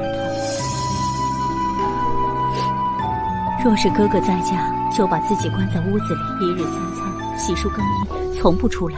只有我和他哥哥能够进去。每当哥哥出去办事，他就会变成那样，仿佛自己就是自己的哥哥，帮助哥哥处理着内部的所有事情。那你当时为什么不找我呢？我是一直关注你的情况。孩子们虽然从来没有问过我他们爸爸的事情，但是我知道，在他们的心里，爸爸有着不可替代的位置，只是一直找不到合适的时机。可是那个时候的你，四处征战，云动天下，仇家很多，对你对孩子们来说，只会招来更多的危险，所以我不能找你。从我认识你开始，你就是个爱逞强的人。你想说什么？偶尔依靠一下别人，比如我，也不是什么伤自尊的事吧。我也是靠着无数的生死兄弟的帮助，才有了现在的我。那你有什么办法？心病还需心药医，我来试试吧。他行通。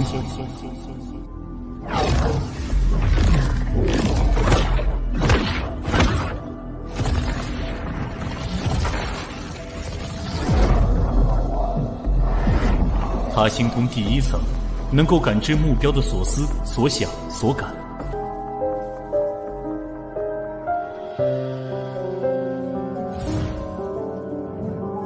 鲁上大人和圣尊在里面谈了许久，结果怎么样了？这个圣尊果然不同凡响，不怒自威的5套气势和见所未见的超群法术，差点让我心智溃散。不行，我还是不够强大。他哥哥在身边的时候，就只能靠我来保护小妹。我一定要变得更加可靠才行。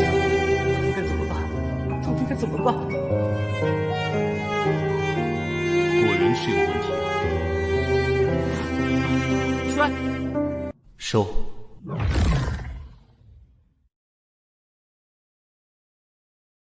怎么样了？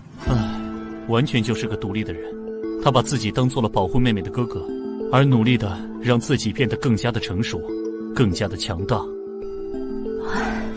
之前也有找过他心通的人，试图了解他内心真实的想法，从而对症下药，但是更加的强大。之前也有找过他心通的人，试图了解他内心真实的想法，从而对症下药。但是，就像你说的那样，他并不是想装作一个哥哥来逃避，而是真的将自己当做了保护妹妹的哥哥。连你也没办法了吗？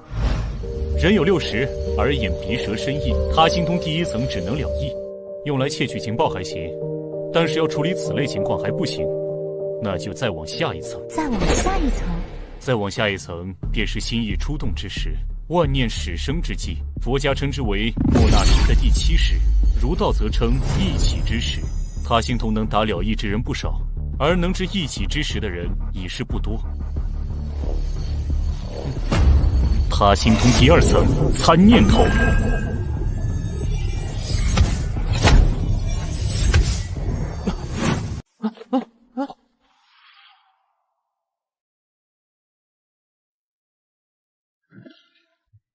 一起之时，弹指间生念400之数，可观意之音。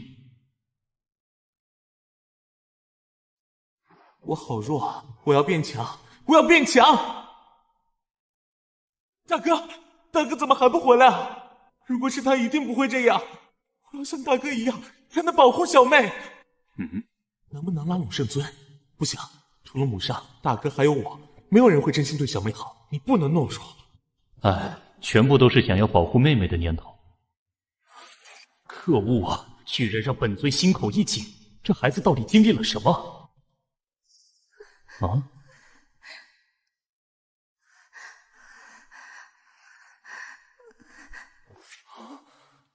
哥哥，救我！哥哥，救我！我好怕，好怕呀！要保护小妹，怎么办？怎么办？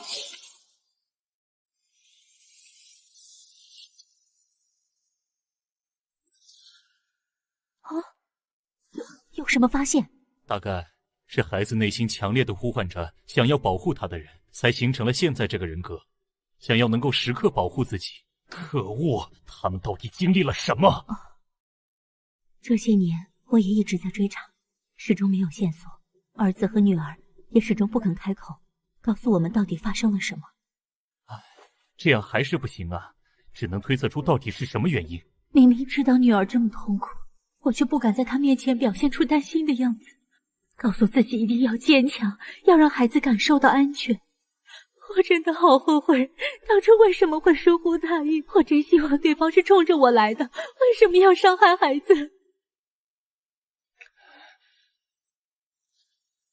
还是没办法吗？他心通还有一层，可知一切。那你怎么不使出来？再往下便是佛家所言阿赖耶识，是为心之根本。相较第7层的一起之时，此处所藏一切无边无际，要能固于此境而不迷失，须得心性明净。入非想非，非想处，须得极深定力之人。我虽可进入此境，然我征战不止，念头霸道，若是强行进入，恐伤及他的元神。那该怎么办？普天之下还有一人可入此境，净念山门的碧海仙。啊，你知道他？佛门圣地净念山门的碧海仙，谁人不知？我已寻访他多年，可是他行踪隐秘，神龙见首不见尾，一直无法找到他的踪迹。其实我有办法找到他。你说什么？那你怎么不早说？好尴尬呀，又让我想起一段不敢回想的往事。没什么事，我干嘛要去找他呀？那还等着干嘛？带我去找他呀！我们叶家刚刚搭建好的万里神行系统，神州之内哪里都能去。喂，等等！又怎么了？难道你就不想早点治好女儿吗？当然想啊，等我和他联系一下。联系？怎么联系？我和他有些不可言说的联系方法。总之你先等等。不可言说的联系？你们心事元法灵运。碧海心，你在吗？圣尊终于有时间寻我了。我这有事相求。我在药王谷，圣尊请过来吧。他在药王谷，我们走吧。我就不去了，就请我们的九州圣尊速去请人吧。刚才不是你说要一起去的吗？既然是圣尊不可言说的老熟人，我去不太方便吧？啊，刚才不是你说要一起去的吗？哼，既然是圣尊不可言说的老熟人，我去不太方便吧？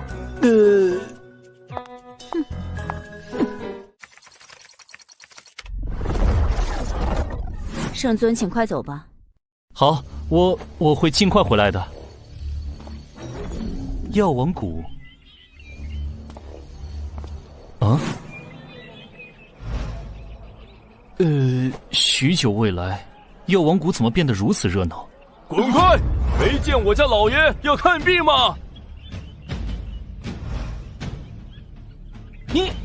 你怎么能插队？这可是讲先来后到的。就你们这些平民，也敢跟我家主人先来后到？我们可是为了求医排了许久的队，大家都讲规矩啊。规矩是给你们这些底层人定的，知道我家主人是谁吗？就算老子把你打死，也不用负责。给我滚！乾坤我。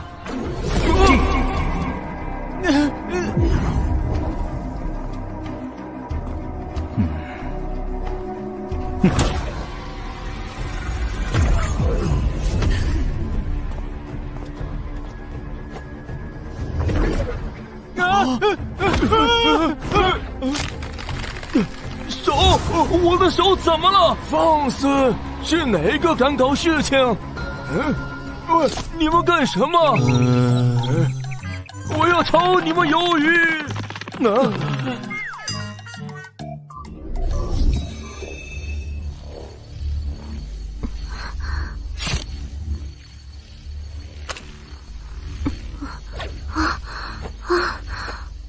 许久不见，这里变得热闹了许多呢。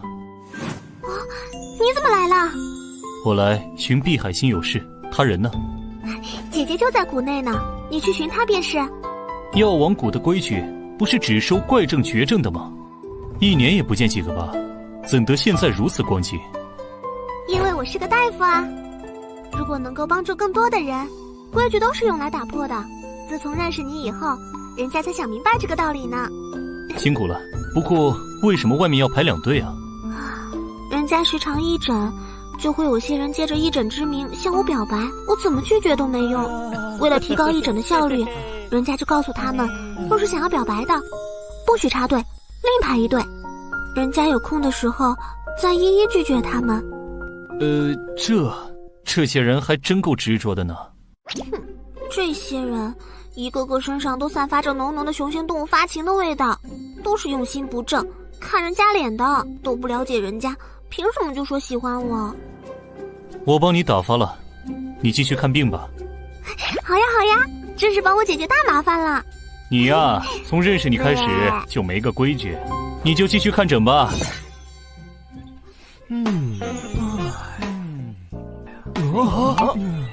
这是怎么了？脚怎么不受控制了？喂，是谁干的？连星期不要啊！我还会再回来的。药王谷是神州5大秘境之一，若无谷内之人引路擅入谷者，必定迷失其中，死路一条。其中神秘至今未解。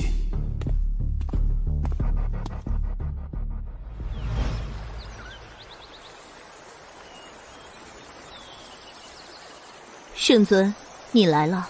普天之下，唯有他是我最不敢面对的人。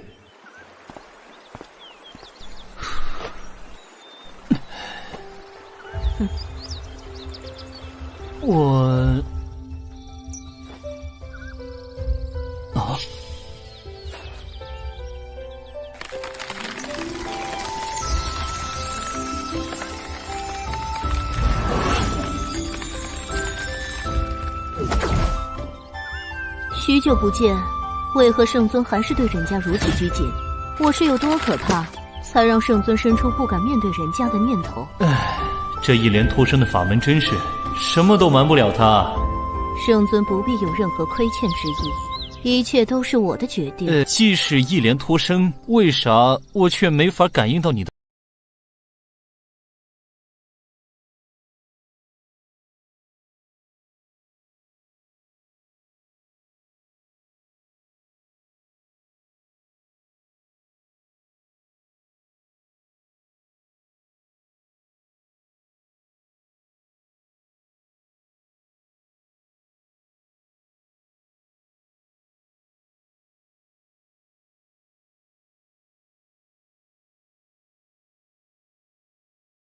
有字仪传称西瓜，很是清甜可口。这是2个小家伙在谷中寻得一处奇境所藏，似乎是500年前诸法未生之时所遗之物，有字仪传称西瓜。小家伙？什么小家伙？这谷内什么时候有小孩子了？爹，你怎么来了？乾坤我定！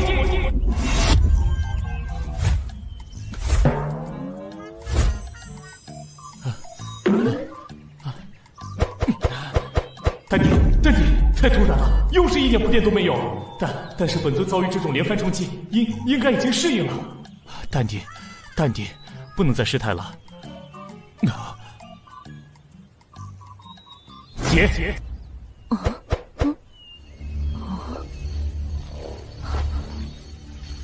这便是圣尊的独学乾坤我定，却是前无古人的旷世绝技呢。喂，这是什么情况？她叫连生，我们的女儿。再离奇的原因，现在我也能接受。不过我想知道是怎么回事。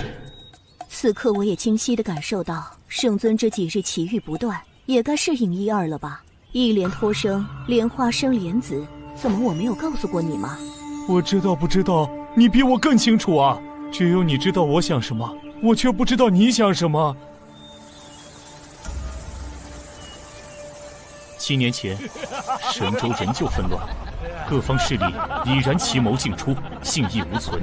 今日联合，明日背叛。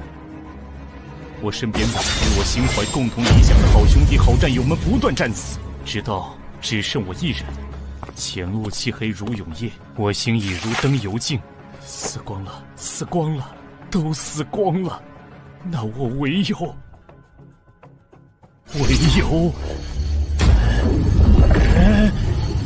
杀！杀尽祸乱天下之人，杀尽背信弃义之人，杀尽分裂国土之人，杀尽心怀恶念之人。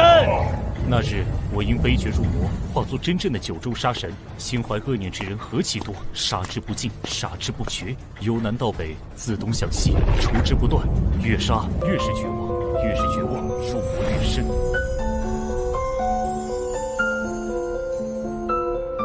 今年山门碧海西来干什么？我来渡你。你们今年禅法，出世寻佛，这世间事与你何干？我何须你渡？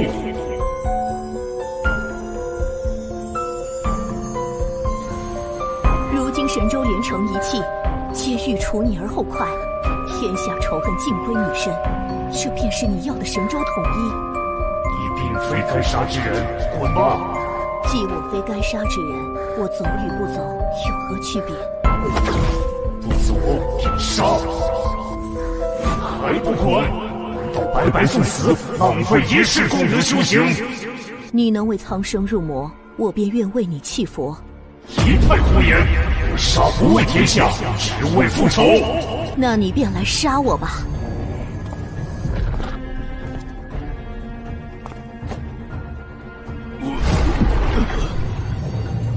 破心经，一连脱生。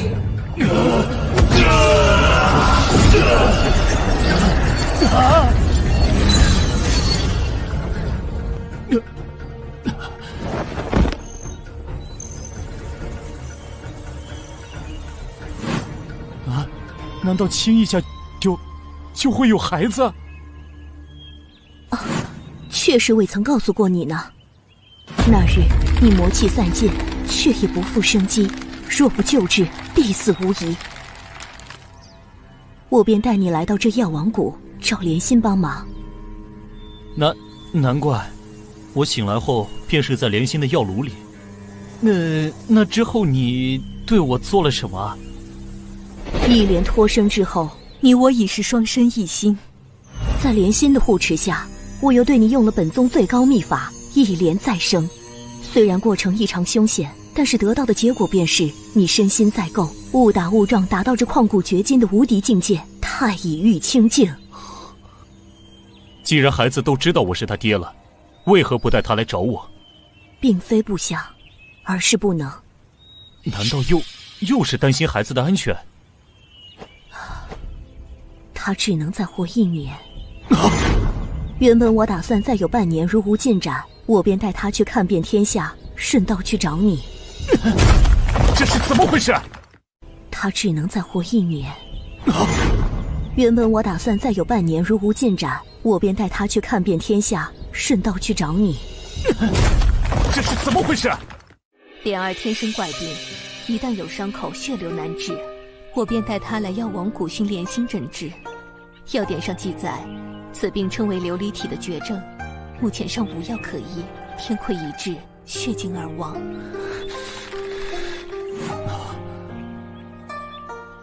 莲心也没办法吗？我与他一直在寻找解救之法而不得。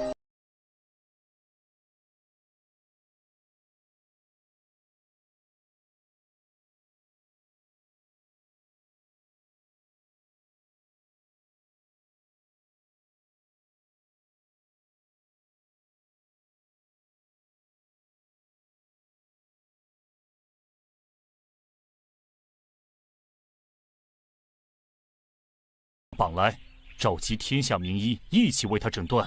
如需什么药草灵丹，上至9天，下至9地，我也会去寻来。现在抱抱他吧。乾坤我定，结。爹，你是来看我的吗？莲儿一直都好想你啊。散尽护体金光，不能用力，要轻轻的，轻轻的。6诀绵生。对不起，爹让你久等了。爹，我还想骑脖子，我早就想试试啦。好啊，坐稳喽。爹能带我飞吗？没问题，抓紧我的头哦。哇哦，爹，你给萱萱姐姐摘的星星，也能给我摘一颗吗？你怎么知道的？看到的呀。这是什么情况？上天就是这么奇妙，在夺走了某些东西的同时，也会给予一些什么。这孩子自打懂事开始，足不出户便能看尽天下。这也是全知之境，并非全知，此间差别甚大，可称之为权势。足不出户可见天下，所以他可崇拜你了，可谓时常在你身边。真的吗？萱萱老爸好帅气。那个不动明王好酷哦！是不是萱萱姐姐的坏蛋都打飞了？糟糕，又不淡定了。怎么被孩子一夸就会这样？爹爹，可以用那个不动明王帮我抓小鸟吗？没问题。你先陪陪孩子，我去叶家看看有什么进展，我再通知你。好啊，一切就拜托你了。娘，一定要治好叶家姐姐哦。你和爹爹玩吧。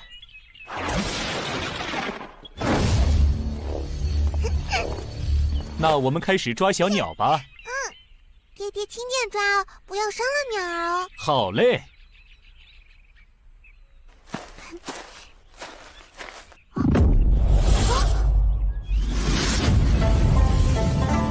冥王拈花。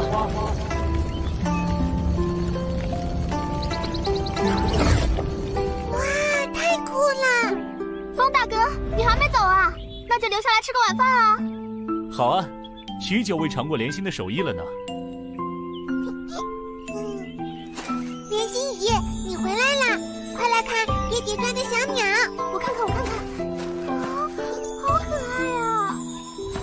莲心，你多大的人了？怎么也像个孩子一样？人家都当娘了，已经不是孩子了。就是，莲姨也是个超级好的娘亲呢，对主子哥哥可好了呢。啥？你啥时候当娘了？有孩子了也不跟我说一声，我给你包个红包啊！红包是什么？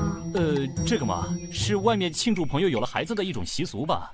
这些东西莲心不懂，有了我们的竹哥哥是竹哥哥，竹子，竹子，你怎么了？快醒醒啊！你别吓娘！竹子哥哥，你怎么了？不要慌，他只是被震晕了，并没有受伤。真的？亏你还是个大夫呀，真是关心则乱。对啊，我是大夫啊。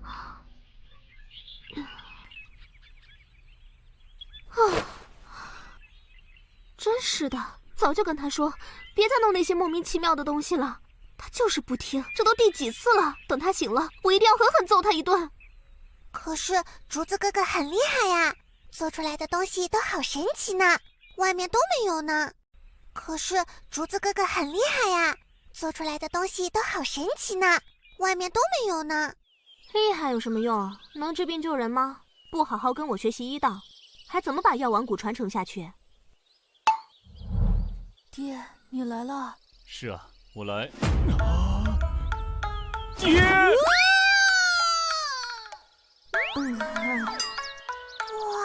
好高啊！峰哥，你干什么？好玩，太好玩了！峰哥，快接住他！别急，马上。盘古托天式。好软呀！哇，这就是天空和大地吗？药王谷真的好小好小啊！峰哥，快把它弄下来！好。爹爹，我想滑下去，能弄个滑梯吗？好。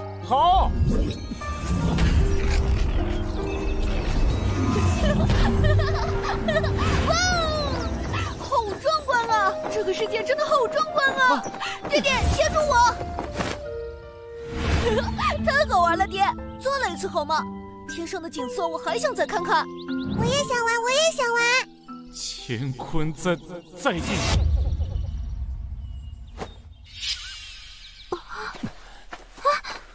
哇，这是什么法术？好神奇啊！峰哥，你在谷里的时候还没有用过呢。这是是我在外征战时开发出来的了。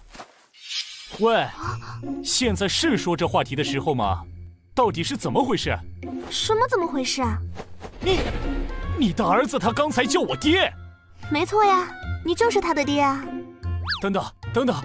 等我一会儿。啊，道心，镇定，不是该习惯了吗？不管我记不记得，反正一定又是再次被当成工具人了。呼吸，深呼吸。事到如今，没什么好大惊小怪了，搞清楚原因就行了。那么到底是怎么回事啊？为什么我们会有了孩子？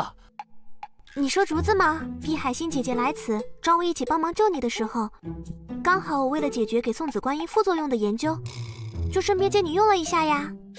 为什么会用到我？太古之时有神农尝百草，皆由我莲心以身试药呀。你经过我同意了吗？怎么能这么对我？我当时问过你啊，如果不同意就答应一声。你没有说话，我就当你答应了呀。峰哥，莲心为救天下不能生育的女性姐妹们，决心以身试药，需要一名男性配合。然而莲心从未出国，遇到的男性只有峰哥你了。只要借你一用，就用一下。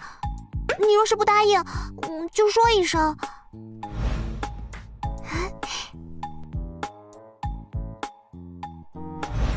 峰哥，那你就是答应了。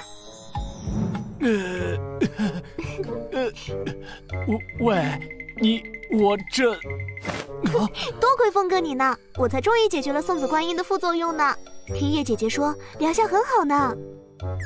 突然感觉能够帮你完成这么伟大的事业，我也无话可说了呢。以后要是有什么事，可不能再这么自作主张了，听到了吗？知道了。有了竹子陪着人家，莲心也很开心啊。后来海心姐姐带着莲生又回来了，谷内也更加热闹了呢。是啊，自从你的师傅离世之后，你一直是孤单一个人呢。谷内难得这么热闹。可是人家感觉自己好没用啊，不仅治不好莲生，竹子又不听话，做一些奇奇怪怪的东西，不愿意继承药王谷的医术。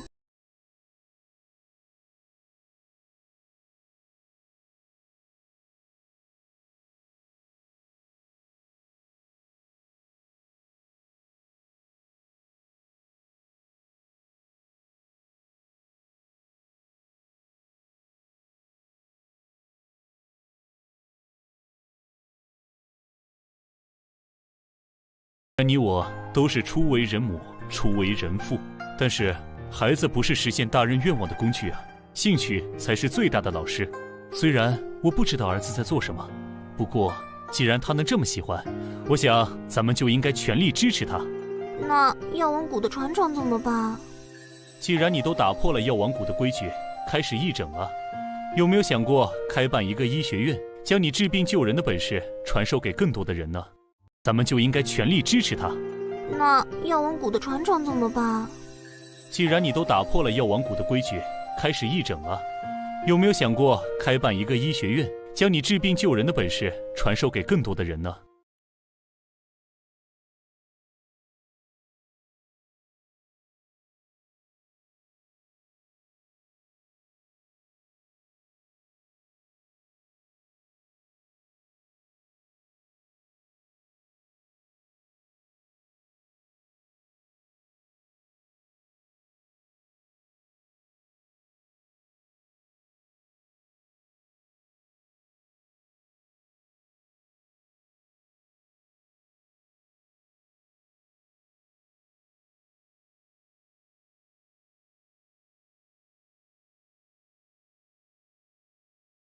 乾坤我定，解。好棒嘛，爹！行，让你们玩个够。那就开始吧。好。云生。哇！风起。这是在做梦吗？并没有。此招原是用来藏兵于云中，突袭之用。现在我突然发现，其实还有更多的用途啊！你们看好了，云生与森罗万象并用的组合法术，云响世界。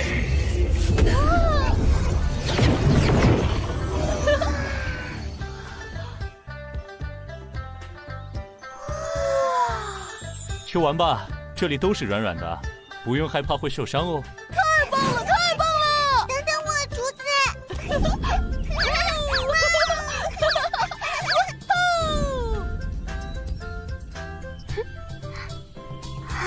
这就是我和弟兄们拼上性命，追求和平的世界才有的画面吧。他们才是这个世界的未来。这世上的仇恨、混乱、黑暗，就从我这里开始斩断。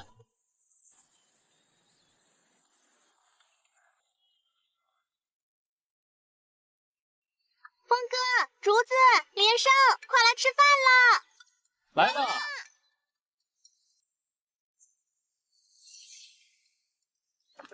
哎，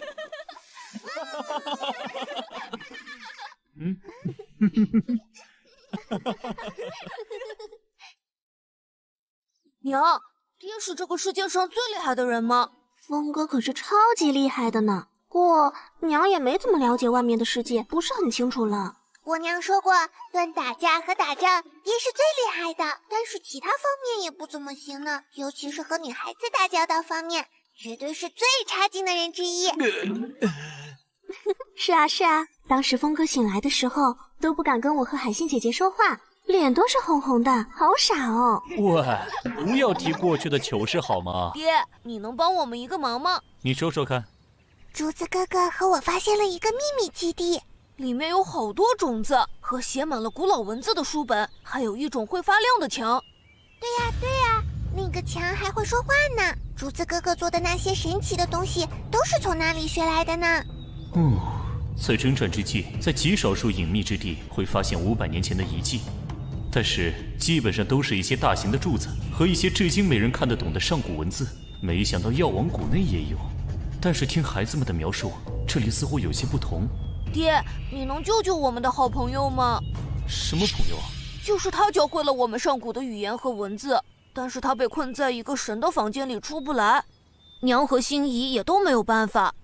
爹是这个世界上最厉害的人啦，你一定有办法的吧？走，咱们看看去。太好了，快走吧，爹。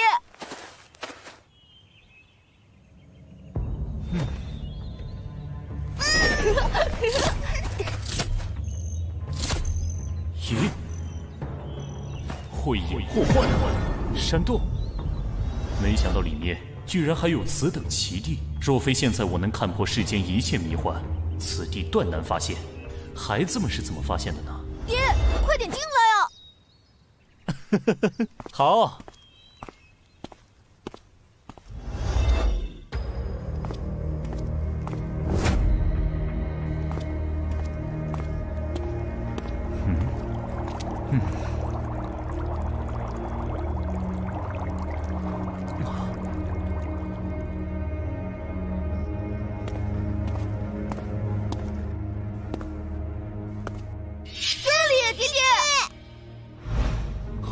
他是，老爸，你也以为这是活人吧？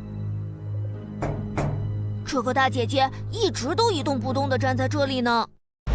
啊，他是，老爸，你也以为这是活人吧？这个大姐姐一直都一动不动地站在这里呢。无遮透视，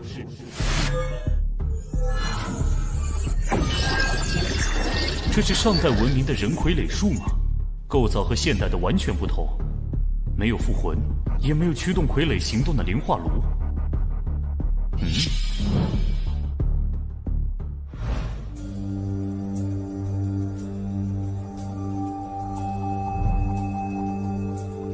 里面的人已经死去许久，居然能做到尸骨无化，这柜子可是有着比玄冰棺还要厉害的功能啊！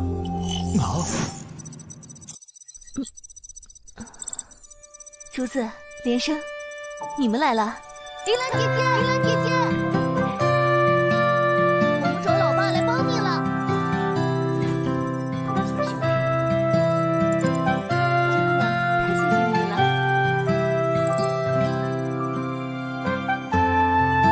你们的爸爸很帅气啊！老爸你很厉害的。你是被什么法阵封印在里面的？为什么我没有感受到一点法力波动？这只是我的虚拟形象，真正的我被困在更下层的安全屋里。虚拟形象又是什么？是幻术还是身外化身？没想到500年后的世界和我们那个时代变化那么大。我说的你听不懂，你说的我也很懵呢。老爸，这不是什么法术了，这叫显示器。 500年前的世界和姐姐一样的人们都是通过这东西联系的，千里之外都能互相交流呢。啊，这东西可以千里传音，这个世界能做到此境界的人屈指可数啊！铃兰姐姐教了我们很多神奇的知识呢，有数积分、童话故事，还有机械电子。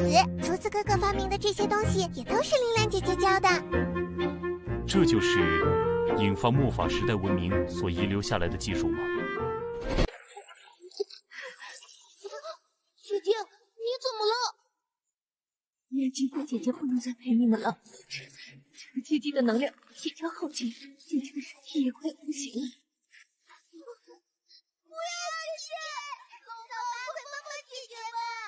别急，别急，老爸会想办法的。我怎么能帮到你？不用了，我已经快不行了。在我生命的最后一刻，有竹子和连生能够陪我，我已经知足了。 老爸，快把姐姐救出来！娘亲一术神通，一定能把姐姐救活的。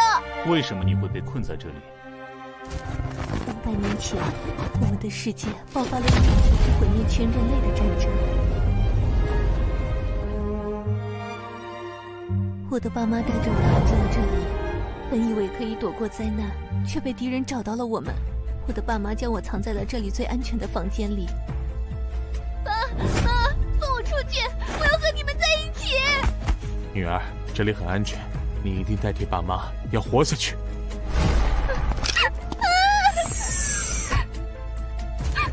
就好像做了一个很长很长的梦，不知道过了多久，我醒了过来，爸妈却已经不在人世了，没有人能够放我出来了。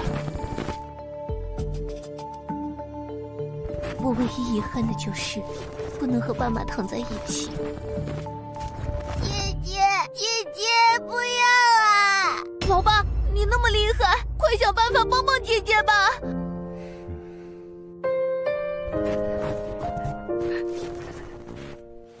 好啊，老爸也想见识见识500年前的技术呢，带我去吧。老爸，快来！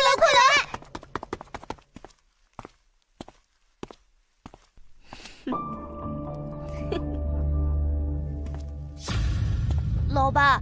车里面好像有可怕的奇怪护阵，娘亲和海心怡都没有办法进去呢。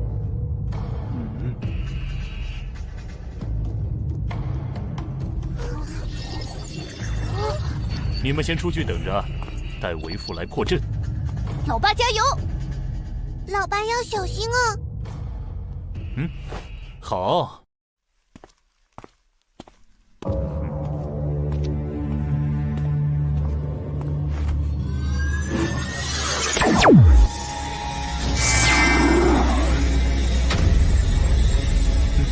金刚法界。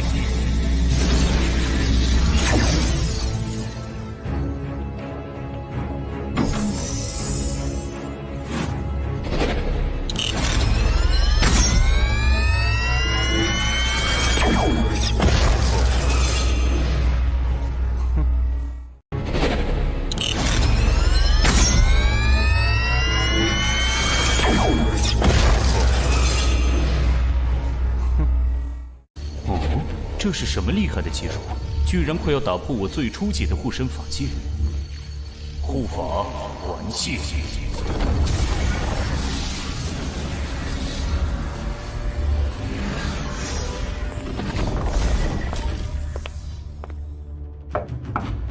此门的材料世间罕见，坚硬无比。若是一拳轰开，恐怕里面的人也会受到影响。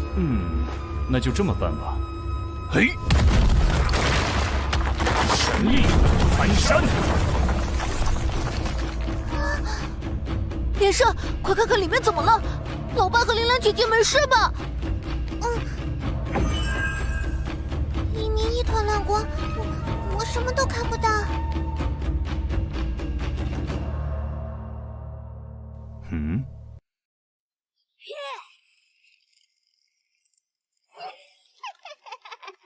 终于出来了，颤抖吧世界！一出来就发现这么好的宿主，为了感谢你放我出来，我就大发慈悲的占有你的身体了。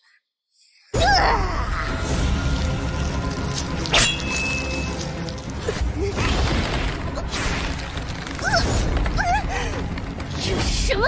快放开老子！果真有古怪，早就看你不对劲了。你以为你编了一个天衣无缝的故事吗？满是破绽罢了。你说什么？第一，这里的神秘结界并不是防止外敌入侵的，相反是为了防止里面的人出来。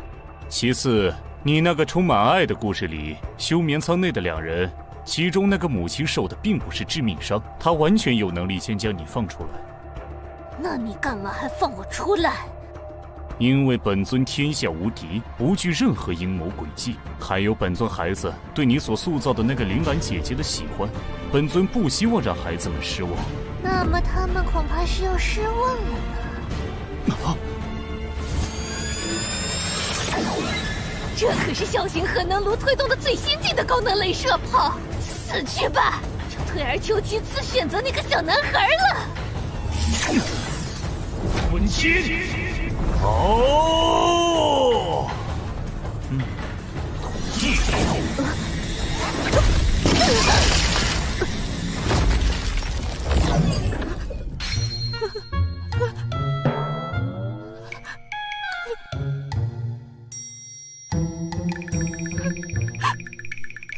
你我素不相识，你欲夺我性命，我消灭你也无可厚非吧。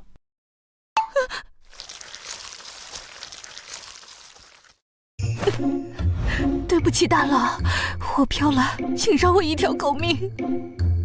哼，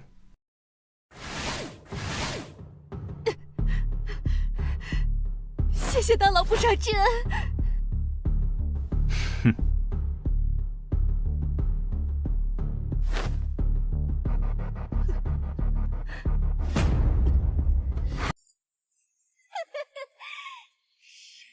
催眠。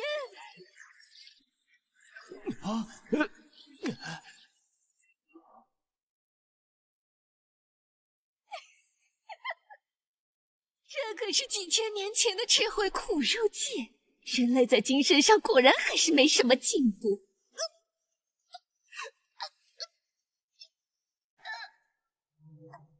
铃兰意识空间。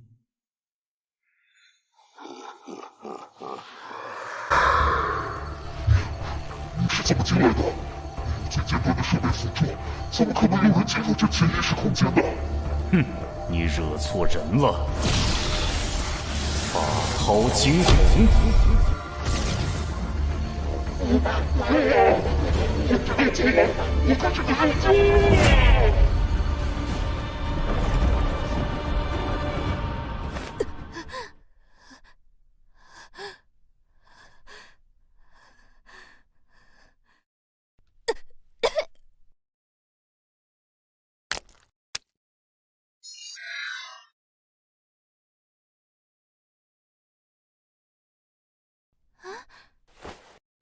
你是我爸妈呢？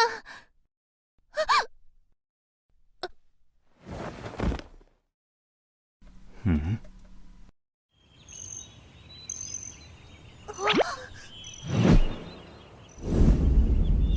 玲玲姐姐，玲玲姐姐。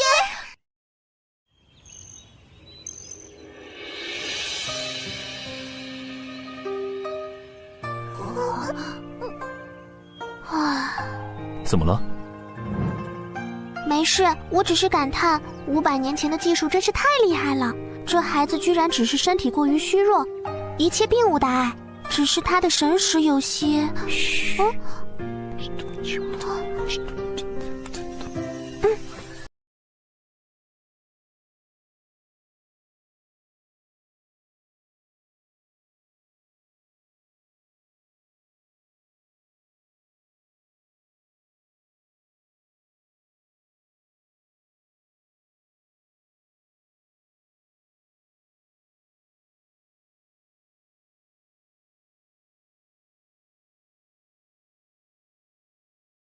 已经有了发现。我要先去叶家了，孩子们就辛苦你照顾了。好。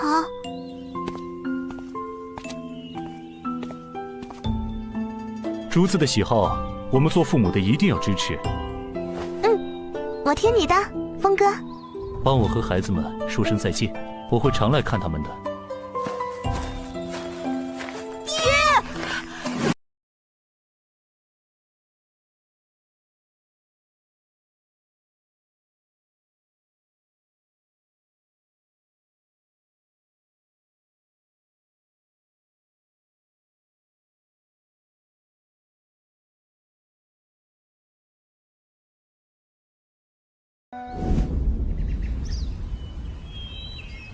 看好了，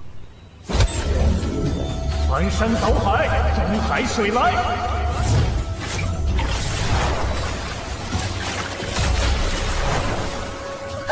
又淹水了！别怕，你们抬头看看。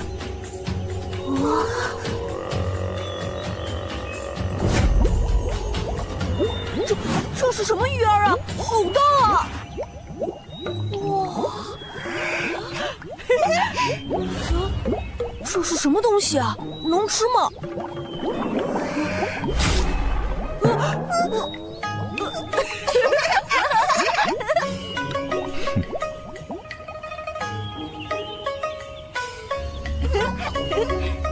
再见。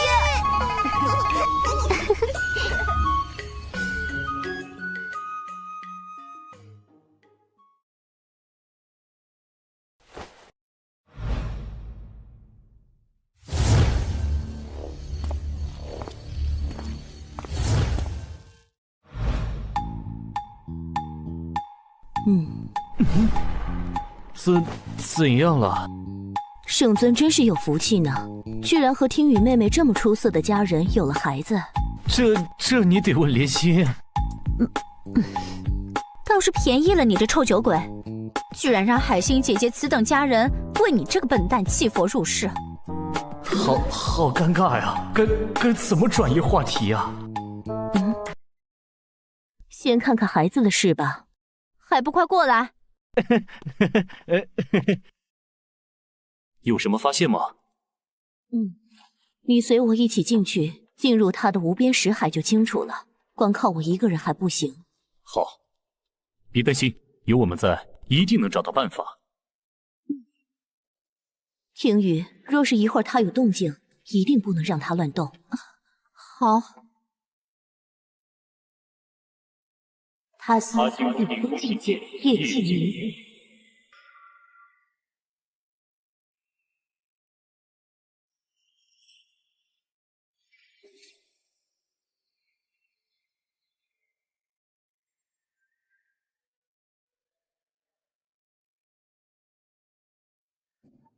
下去吧。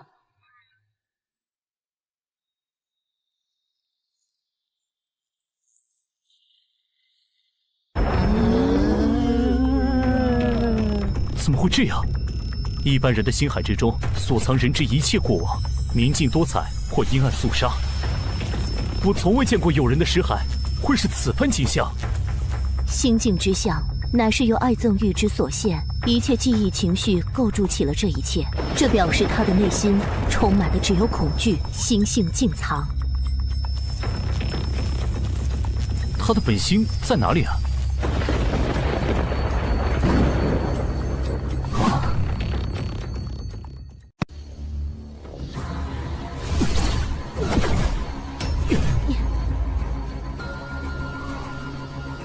可以放开我了。刚才是怎么回事啊？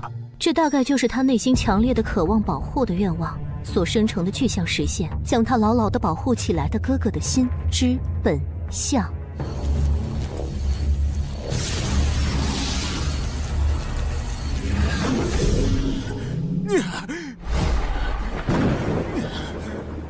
滚出去！不许伤害我小妹！这世间除你我之外，还有何人能够拥有如此强大的心神？心性磨练都是经过千锤百炼，遍尝世间苦痛，加之以强大的心念，方能得此境界。这孩子有如此心神，必然有其因果，只是其中的痛苦和经历超出你我的想象罢了。接下来该怎么办？若是强行过境，恐伤及心神。这便是我需要圣尊前来助力的原因。接下来还请圣尊在不伤及他的前提下，将他的全部心神集中在你这儿，我方能够进入其中探究本因。好，一切就拜托你了。就让我感受一下你保护妹妹的意志吧！快从这里消失，不许伤害小妹！天地法相。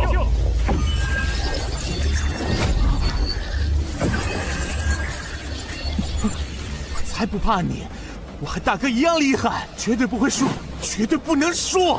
很好，那就攻过来吧。万雷！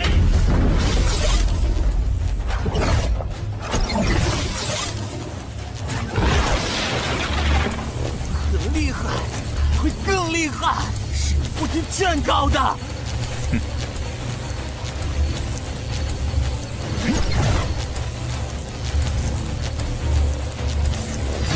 在这个世界可不是这样战斗的，这场比拼就当是为父我教你的元神之战的第一课吧。心之战的关键不是打击物理消亡，而是对恐惧与勇气、绝望与希望之间的较量，其中的关键是放下根本我执去相信。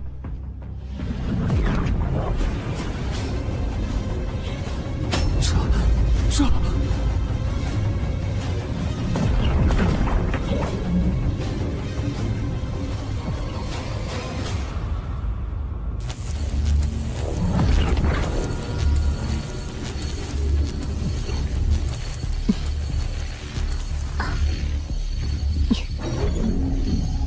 法界无垢。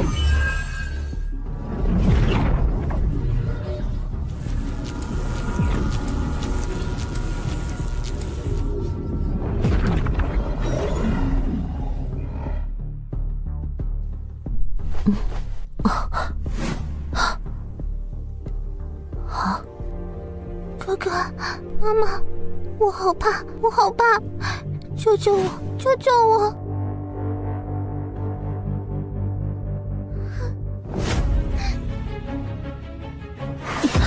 你是谁？你是谁？哥哥呢？哥哥，哥哥，不要过来！走开，走开！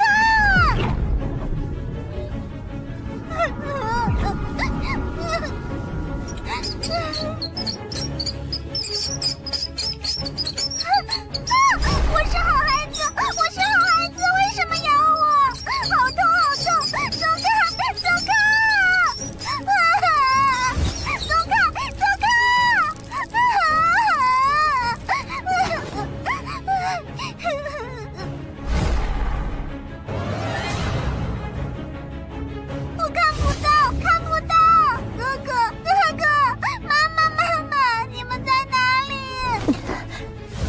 精进药王符、安神咒。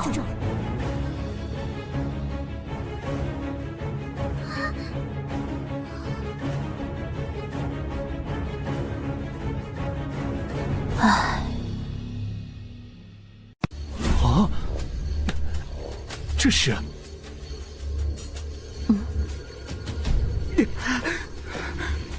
先出去吧。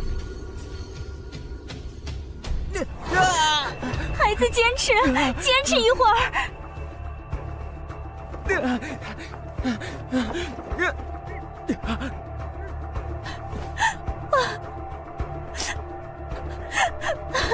有什么办法吗？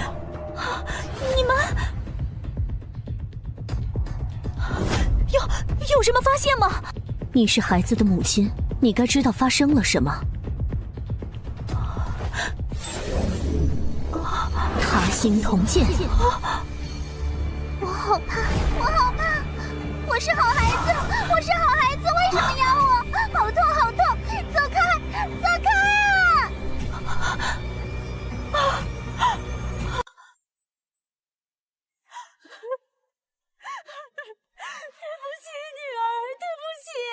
知道了孩子经历了什么，但是该如何治疗呢？这心疾说好治也好治，说难治却也是难如登天。姐姐，你快说，该怎么办？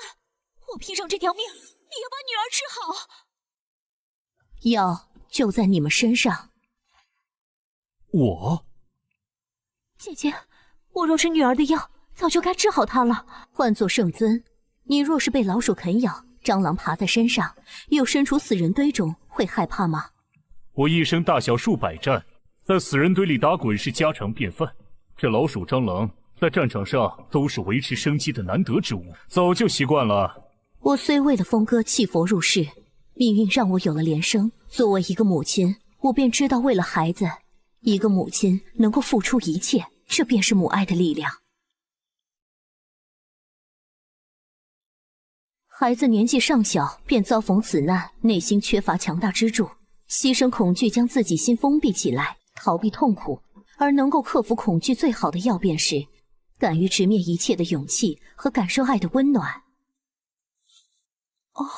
就让孩子从你们身上感受勇气和爱吧。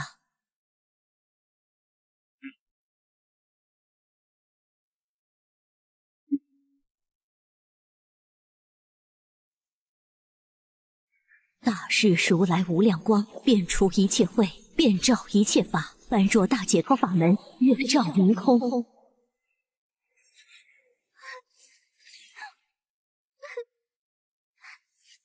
好怕，救我，救我！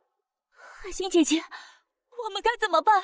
回忆吧，将支撑你们克服了所有绝境下走过来的那些最坚强的信念，完全的展现出来。月照明空，能够让孩子亲身感受到你们所经历的一切苦难与照亮你们的光。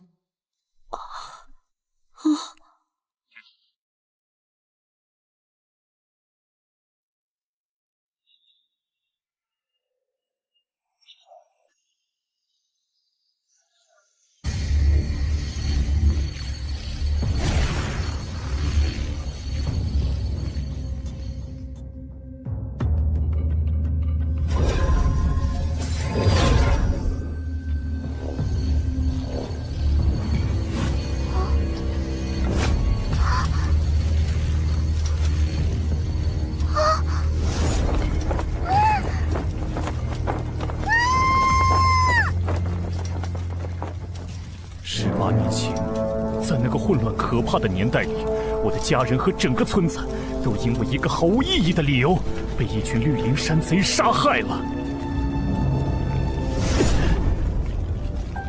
爹娘，小妹，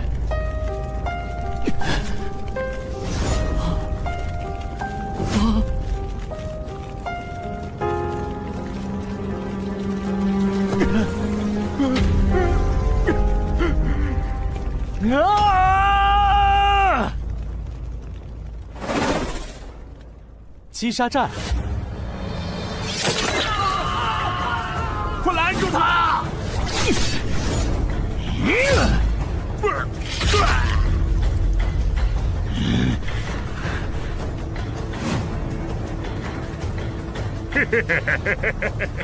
我想不通，他们与世隔绝，自给自足，为什么会遭遇这种命运？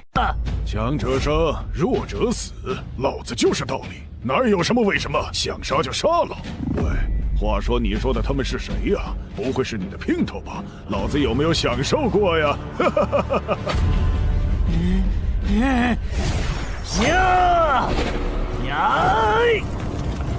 区练气，给老子留下点伤口的资格都没有！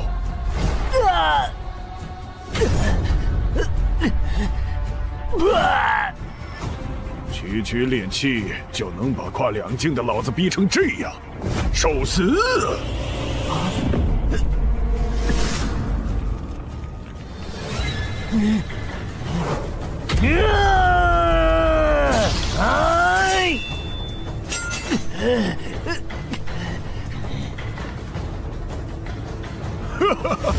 你给老子带来不少乐趣嘛！怀着不甘和怨恨去死吧！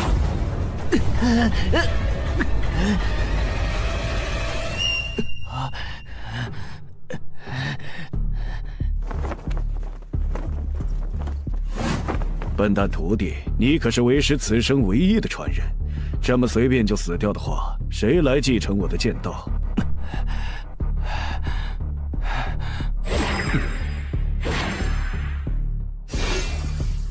唯有一点，他说的没错，强便是道理。若是想要让整个世界践行你的道理，那便你上无人，你下众生。天下那么大，我就算修炼一辈子，也不可能达到师傅的境界。更不要说天下高手多如牛毛，我如何践行我的道？我爹娘小妹能活过来吗？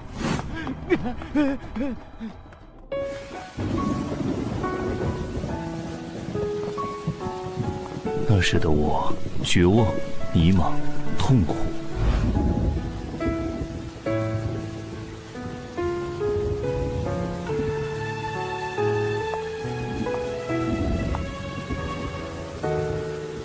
喂，你怎么回事？快，把他抬到车上。是你在我最绝望、最颓废的时候，重新给了我勇气。我在你叶家混吃等死，干点护卫的工作，直到你父亲也因为劫匪抢劫去世时，你们叶家即将分崩离析之际。此难之后，叶家有我，便绝不会乱。此刻之后，我便是这叶家新一任当家。你比我勇敢，刚刚承受着丧父之痛，还能扛起整个家族的危难，力挽狂澜。是你的坚强给了我勇气，重新面对我的人生。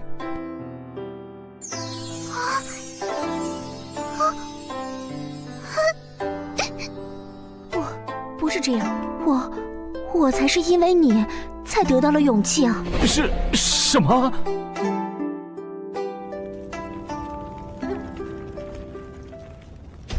天宇啊，各方族叔伯们都到了，叶家不可一日无主，族长没有儿子，要尽快推举出新的主事啊，不然叶家剩下几百号人就完了。快把你父亲的信物交出来！快交出来！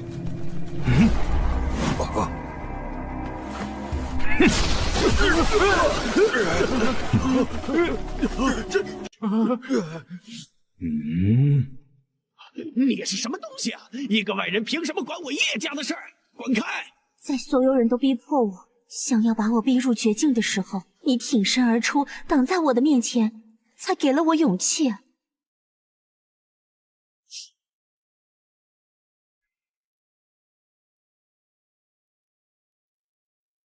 此难之后，叶家有我，便绝不会乱。此刻之后，我便是这叶家新一任当家。你给了我依靠，再加上我怀了他们兄妹俩，更是给了我面对一切苦难的勇气。之后数月，我整顿家族业务，清理家贼，对外重建商队，应对伤敌，终于让叶家度过了这个大危机。喂，邋遢怪，多亏了你。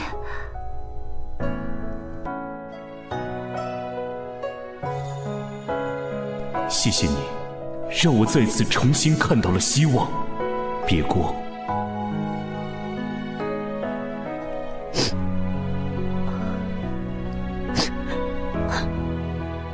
若是周围没有光，那便点亮自己，经历过最深的苦难，寻找到想要守护的东西，勇气就会在人与人之间传承下去，才创造了奇迹。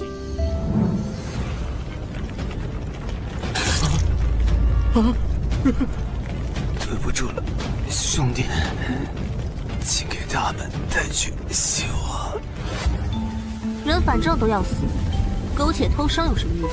我只想在死的那一刻心中无悔，念头通达。废话少说，即使被你们叫做邪魔外道，我也在以我的方式拼上性命，寻找这个世界的答案。强的那个便是道理。我们九尾一族竭尽全身气力，也堪能护我妖族一时之平安。不是我深爱他们，而是若我弃了他们，我也没了安身之处。这么说来，倒是我要感谢他们。峰哥，就算你死了，林星也会想办法让你活过来，你就放心的去战斗吧。恭喜你，此刻的你无上致敬，此后世界便要行你的道。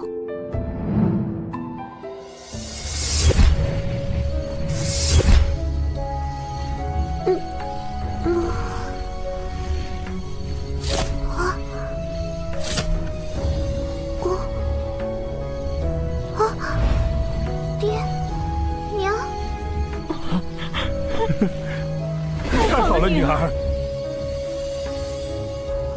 太好了，小妹，太好了，你终于醒了！啊！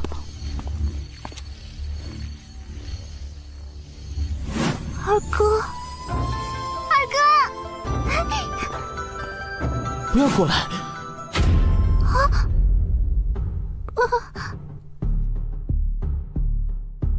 小妹已经醒了，我已经没有了存在的意义。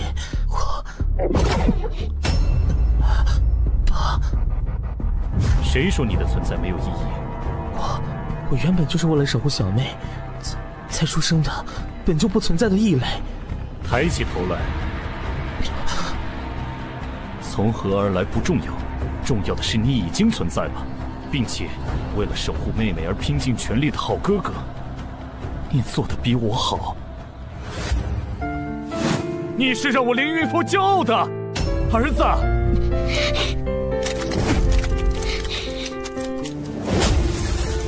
真的吗？接下来你要与我一起守护重要的家人了。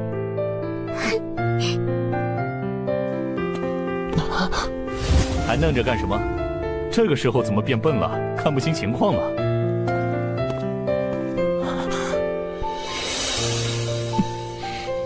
娘，小妹。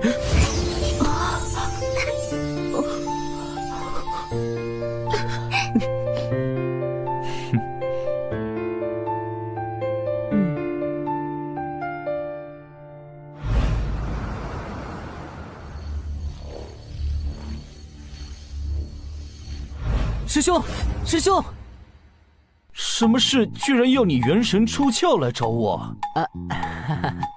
主母好，小姐好。啊？啥？你怎么知道的？这个嘛，基于师兄您在叶家的时间、孩子的年纪，加上主母的眼界，以及未婚先孕的事实，即使没有证据，也不难猜吧。啊，师兄，咱们的东方总理大臣正在等你开会重要的内阁会议呢。他这回正在大发雷霆呢，所以我才元神出窍，最快速度赶来这里找你。啥？我去！我怎么把这事儿给忘了？我们本该好好聚一聚。这个内阁有会，我公务重要，你去吧。爹爹再见，记得来看我们。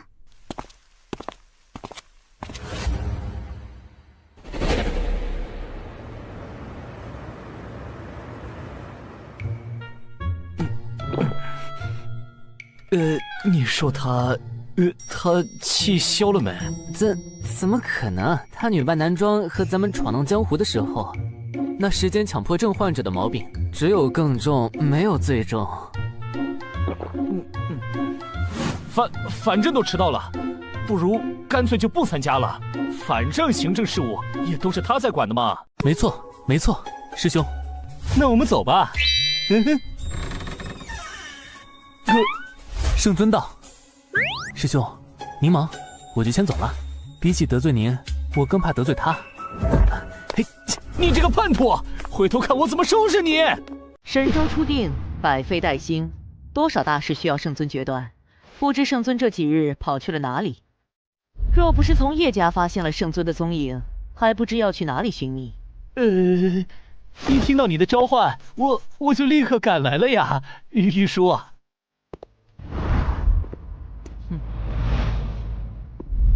内阁会议上还请圣尊称呼我为东方丞相。是，东方丞相。这是近期需要圣尊批复的公文，涉及外交、机构重组、民生教育、省级以上官员的任命。啊，这些丞相代劳即可，我有什么用？这是圣尊您带领我们打下的江山，这些都是为了巩固新时代所必须做的。如果圣尊您这些大事都不知道，要是出了问题，谁来承担这个责任？也只有东方丞相敢对圣尊这样说话吧？那是自然，你不是老队伍里的，你不知道，丞相和圣尊是10几年的生死战友，曾经女扮男装和圣尊一起游历天下，行侠仗义，那可是生死之交。我懂，我看还不行吗？大家稍等，马上办。元镜法相。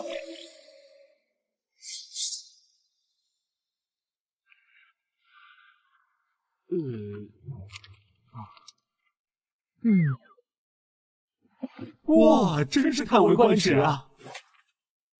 搞定。圣尊神迹，天下无双。见笑。批完这些文件，本尊才知东方丞相与众位劳苦功高，情形不错。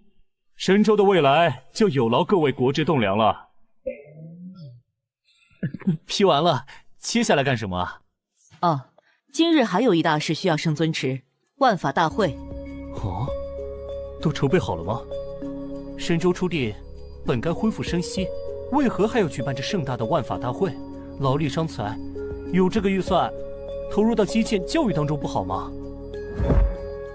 事关机密，关乎国本，诸位经过严格的背景审定，且都是身具兴邦治国的大才，参与内阁议事也该清楚来龙去脉。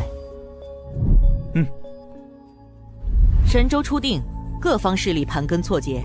虽然圣尊以大能力压群雄，强行合并各方势力，一统神州，但是背后却有着不为人知的博弈。诸方豪强是绝不肯轻易放弃他们原本的财富和权力的，所以他们以奇诡之术，以各方势力辖下所有民众性命做要挟，换取圣尊的妥协。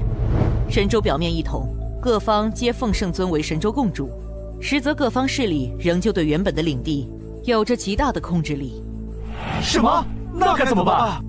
这万法大会便是逐渐化解他们这招的第一步，也是巩固国本的重要一步。没错，万法大会不分贵贱，广邀天下修真才俊，择优入仕，是为国家选用人才的重要手段。此法是巩固中央权力、分化门阀贵族势力的妙法。不过，如何能够化解那系于天下万民生死的奇诡之术呢？此等奇诡之术有违天道，存人性者谁也不敢轻易使用。此万法大会旨在吸纳他们的新生代，一起共创一个盛世神州，让他们与神州共荣共损，届时此危自解。真乃阳谋，甚妙啊！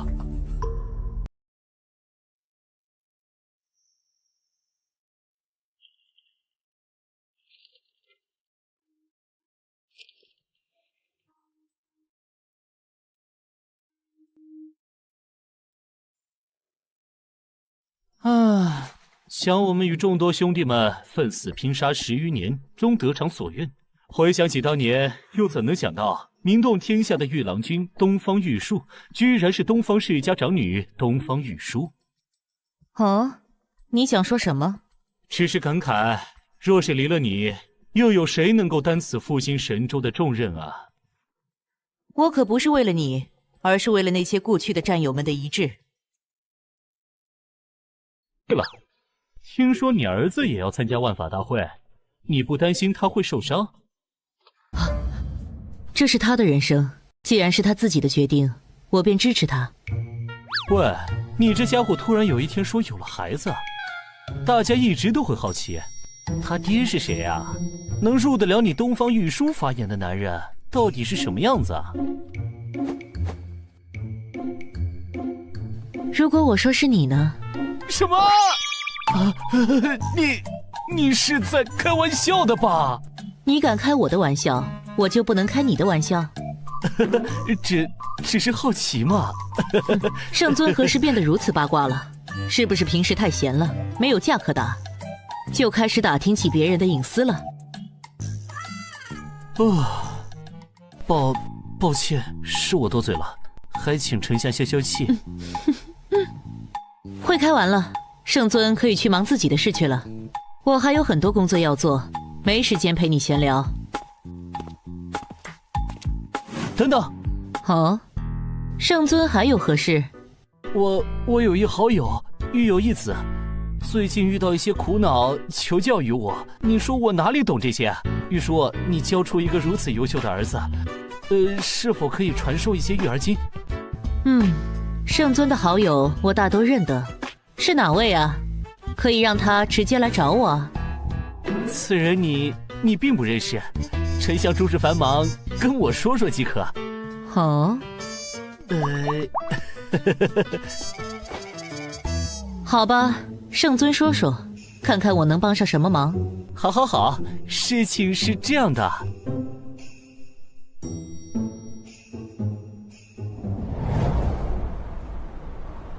道宗，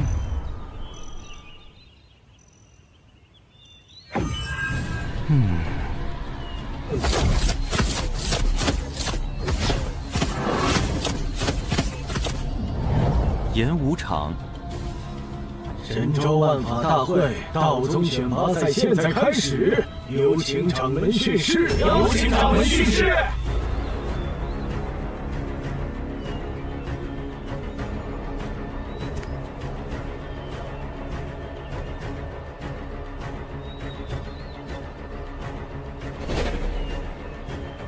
神州初定，和平不易，内有隐忧，外敌虎视。我辈修道之人，是要守我神州太平。守我神州太平！我宣布，万法大会选拔赛现在开始。诺。首先开始预选赛，报名参赛者共计500人，共分32个选区，请到抽签处抽取序号。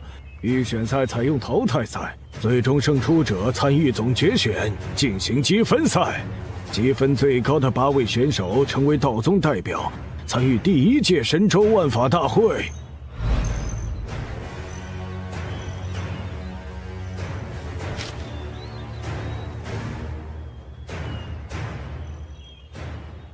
我们的儿子在哪儿？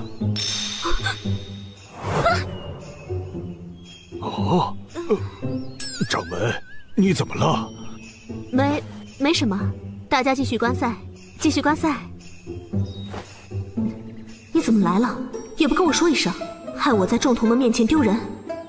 我这不是急着赶来和你讨论解决儿子的困境吗？16号场马上要上场了。啊！35号、36号上场。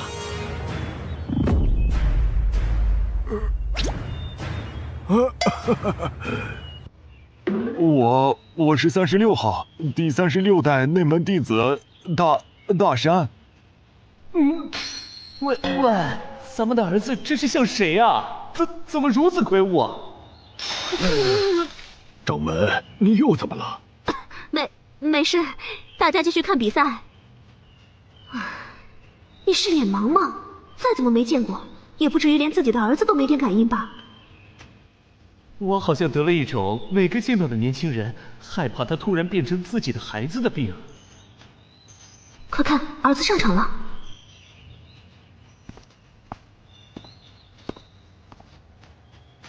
先锋，玄机堂36代外门弟子。斗法开始，行礼。36号真倒霉啊！土罗城。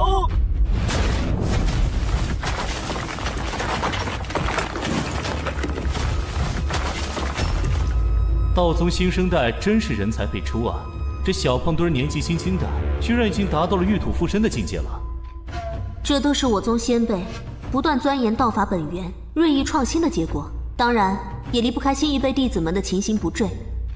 更重要的是，更重要，圣尊，你打下的这个和平的世界，让他们能够活着成长，这便是你我毕生之愿。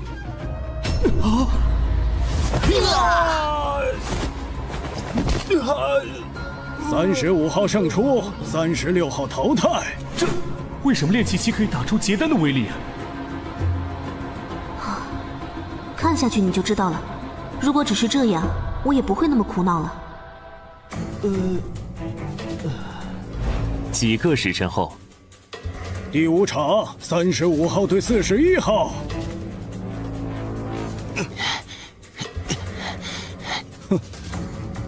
41号真幸运啊！这是怎么回事啊？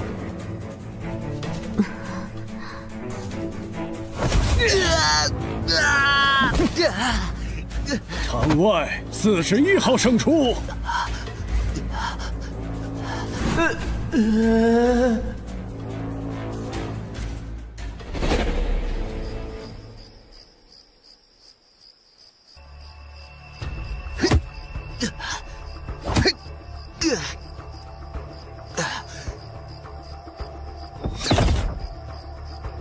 天眼灵剑。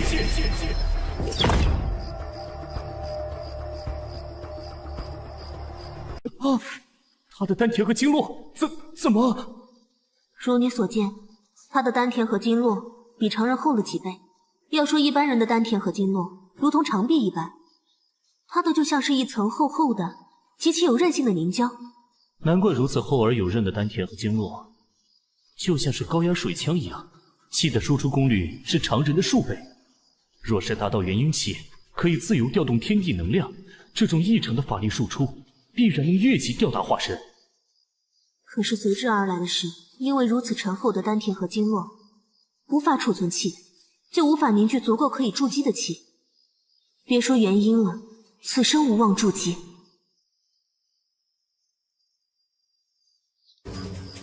你是如何看待咱们儿子这事儿的？咱们儿子这事，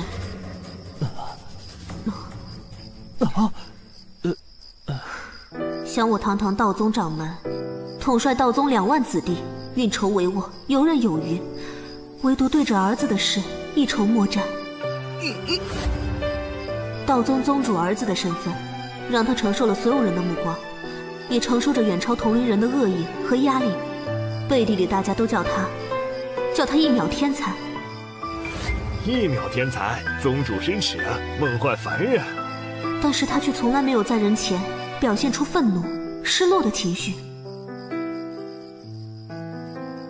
只有我这个做娘亲的知道，每当他痛苦难受的时候，他就会到这里拼命的练功，精疲力尽。小时候他难受了会来找我诉苦，受伤了会来找我抱抱，有什么心里话都会找我说。可是最近这2年，他的话越来越少，问他什么都只是摇头。哪怕他能和我大吵一架，哪怕是大声的质问我为什么生下他，却给他带来这份沉痛，哪怕他在我面前大哭一场，他越是这样，我越是心疼。做好一个母亲，比做好一宗之主还要难。我来试试吧。你有办法？先让我和儿子来一场男人之间的对话吧。你想干什么？还童奇术。哼，一会儿无论发生什么都别出来。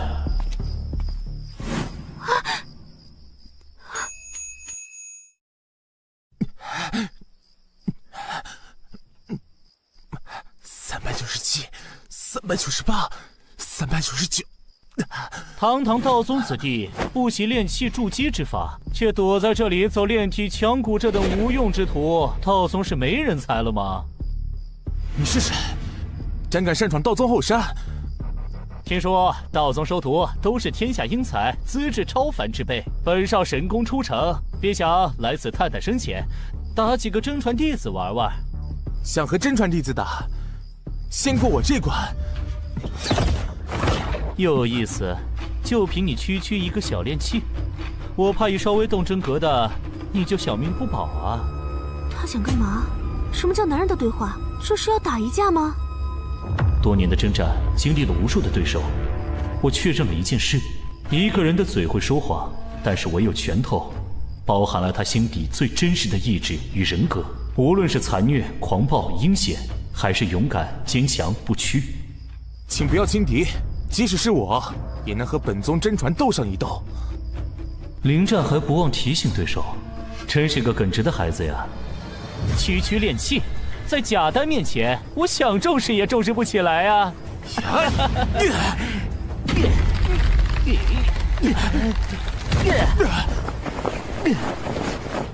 哦，有点意思啊！这可不是一般炼气，这份越级的杀伤力是……哦。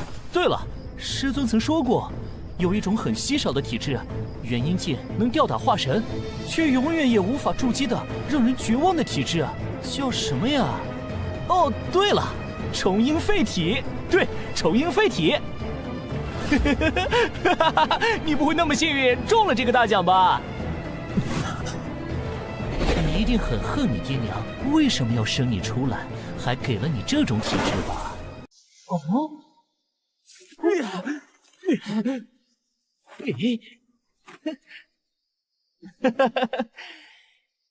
就算现在还能僵持，你能坚持多久？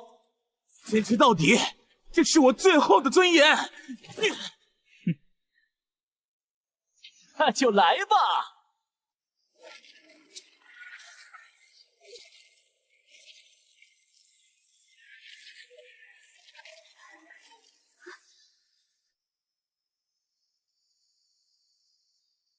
哦，喂，你想干什么？绝此修行，向此而生。你我能够悟道登峰，不都是这么过来的吗？现在是和平时期，只有这样才能助他找到希望。相信他，他可是我们的儿子。还不错嘛，让本少找到些乐子，给你个机会。叫本少一声爷爷，就饶你一条小命。我爹娘的儿子，只有站着死，绝不跪着生。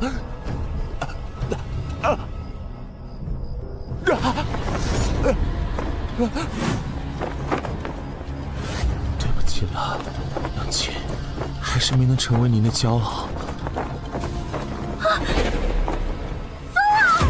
乾坤定。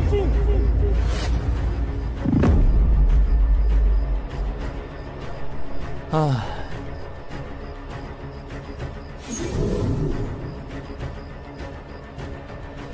姐，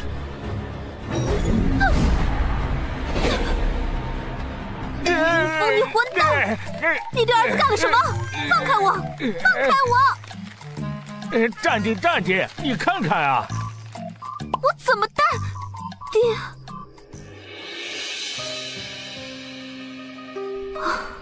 差点忘了，你还有这招，用的越来越溜了吗？能先把手拿开吗？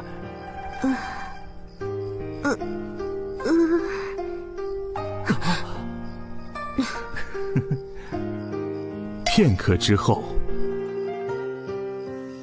你对儿子下手也太狠了吧！他长大以后，我都没有这么狠的揍过他。别生气啊！以前我爹我师父下手。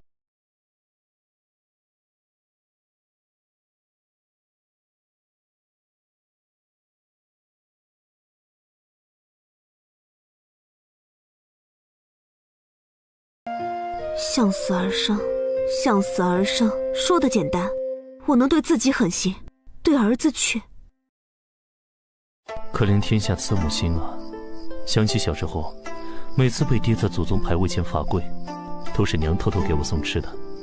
可惜，此生我再也无法吃到了。不过现在，我想我也能感受到父亲和师父对我深深的爱了。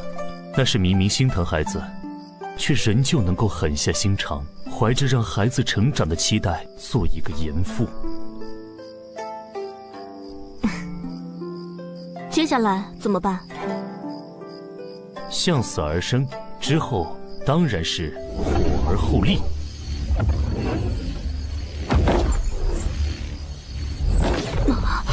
玉清无上法，子府洞天，开！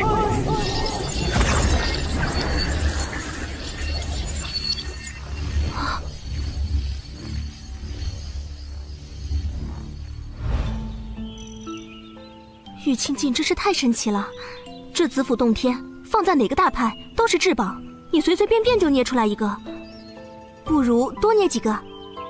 这会儿有心思开玩笑了。接下来准备怎么做？来一出山崖地下，奇遇世外高人收徒传功的传奇故事。传功？你有办法？我一生征战，对手无数，阅遍天下奇法，无论正邪，都在穷极智慧，追寻无上至道。过去没有解药，希望在未来之中。其中，曾经与我斗得旗鼓相当的魔道大尊，亲手独创的魔科瑜伽法门里，就有着孩子的希望。千手之思，修佛入魔，法力通玄。若是没有你，他便是天下第一人了吧？没错。坠崖之后奇遇高人，你是怎么想出这种脑洞大开的点子的？是我一个既当爹又当娘的朋友用在他儿子身上的法子，效果很不错。喂，一会儿你可别再出来添乱了。知道了，我会克制的，但是我要在一旁看着。随你。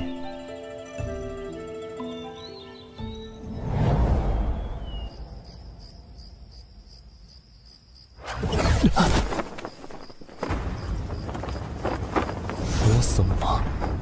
我真的是再如何努力，也无法触碰到那些天才的人。对不起，娘。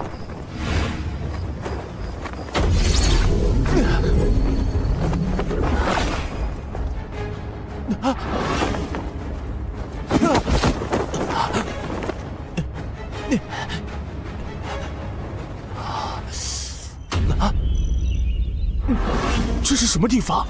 我刚才明明……这才几百年，道宗这一辈已经如此无能了，居然被一个区区外来小子打得毫无还手之力。道宗将倾啊！演戏就演戏，干嘛说道宗将倾？入戏了，入戏了。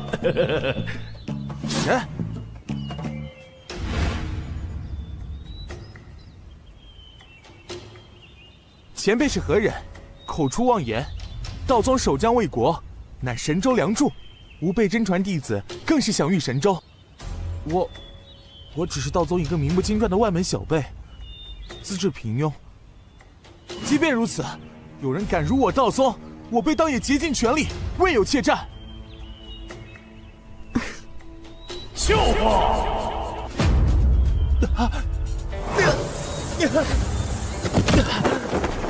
老夫观你天生混元霸体，与老夫一样的超绝资质，本该纵横天下，傲视无双，到哪里都会被当成宝一样，又怎会是区区外门弟子？当代道宗掌门都瞎了眼吗？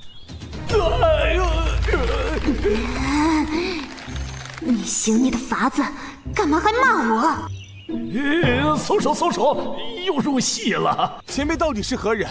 休要口出妄言。我道宗此代掌教，与我爹随圣尊一道，拼上性命，才打下如今太平天下。他和我爹是顶天立地的大英雄，我爹更是为了这个新时代牺牲了性命。你不许侮辱我，掌教大人。原来儿子不是讨厌我吗？区区掌教算什么？就算掌教的掌教，见了老夫也得磕头跪拜，喊老夫一声太师叔。这些晚辈，老夫想骂就骂，想批评就批评。你是为了帮儿子，还是为了埋汰我？太师叔，你演得很过瘾啊！别急呀，这是布局，布局。首先得让他相信我，快给我点道宗前辈的信物啊！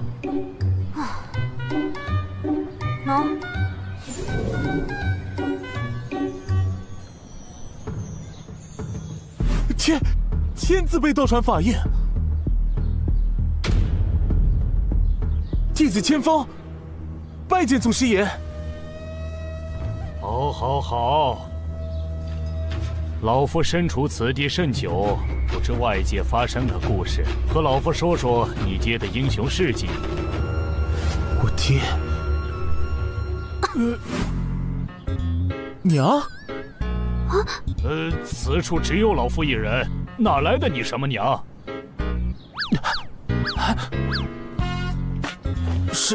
是我失言了。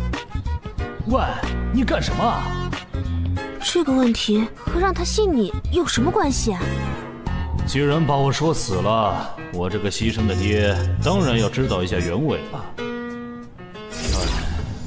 武尘绝界。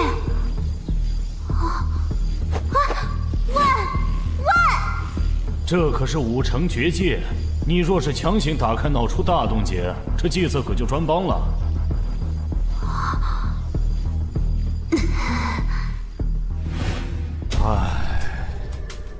说说吧。我爹是个大英雄，我娘深爱的男子汉。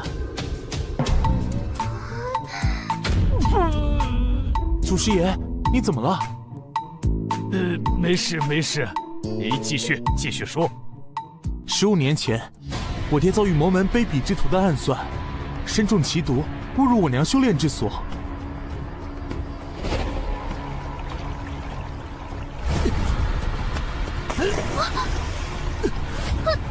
放肆！你是何人？擅闯我行宫秘境！苍海渊，没想到你修为这么深。中了奇毒仙人罪，还能跑到这里找救兵，我们就一起死吧！凌空剑气。虽然我爹误入娘亲修炼禁地，他很弱，但是娘亲本着救助江湖同道的心，为父亲解毒。我爹修仙资质超群，娘亲惜才，也传授了他很多道宗玄门正法，两人因此结缘，才有了我。千帆雪啊，我真是小瞧你了。凌云峰对沧海渊，烈阳散遍仙人罪，我中毒你救我，能将你我的事情叙述得如此颠倒黑白，又波澜迭起，你当什么道宗掌门啊？不去写书岂不是可惜了？不然呢？为了让孩子能够积极的成长，我不得给他编一个好父亲的形象啊！后来，爹娘为了神州一统，还天下一个太平的宏愿，随着圣尊一起四处征战。娘说，在我刚出生不久的一场战役中，爹为了护娘周全，牺牲了自己。娘说，爹对我唯一的希望，就是我能成为一个顶天立地的男子汉。只是我一身体质低劣，再怎么努力，终生筑基无望。无论我再怎么努力，却始终没有突破，给爹娘丢人了。前辈说的什么混元霸体，世间从未听闻，莫要再给我希望，最后又变成失望。是我给他的压力太大了吗？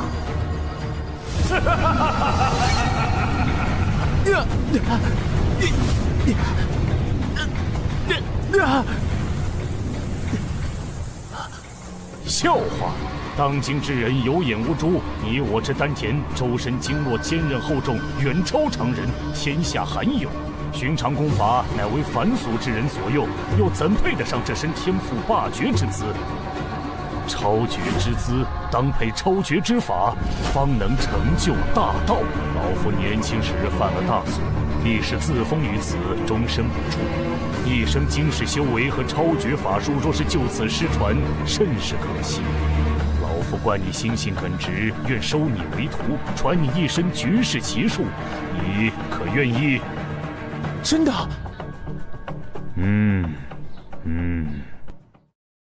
怎么样，孩子就这么落入圈套了吧？以前只知道你打架厉害，没想到你还有这种演技。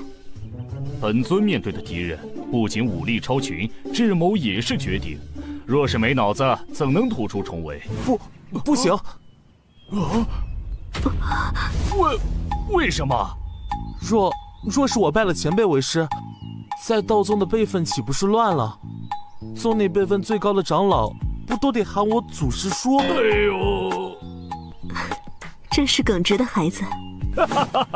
传功授业不必拘泥师徒形式，关键在于我觉得你小子有意思。老夫一身玄功得以传承，名分算个什么？道宗后学晚辈，千锋，请前辈教授。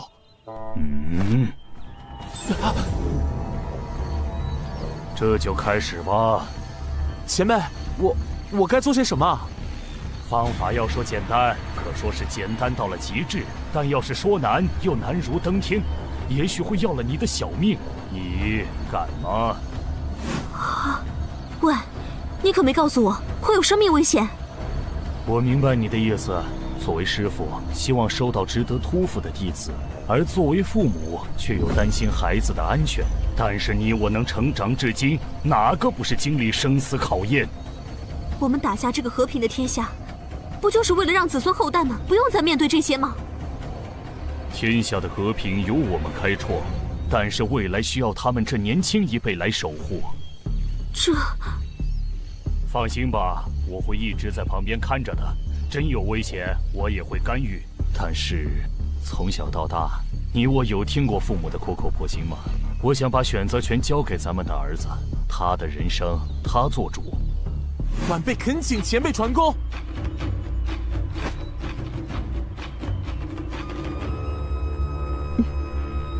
好，开始吧。此法仅需2步。2步？只因你我周身丹田经络异常坚韧厚重，故而元气出生便从窍穴散出，无法凝聚。若要筑基结丹，只需以大力封闭周身窍穴，如同吹气球一般，强行撑开经络，使气聚之于内。就这么简单？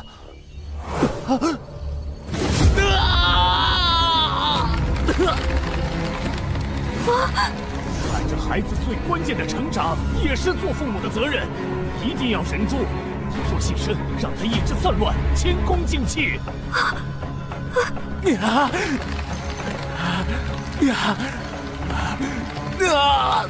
现在是考验你意志的时候。被强行撑开了厚重的经络和丹田，会让人犹如割肉削骨。若是扛不住，你随时都可以放弃。这些年来，明知没有希望，我都在咬牙坚持。现在怎么可能放弃？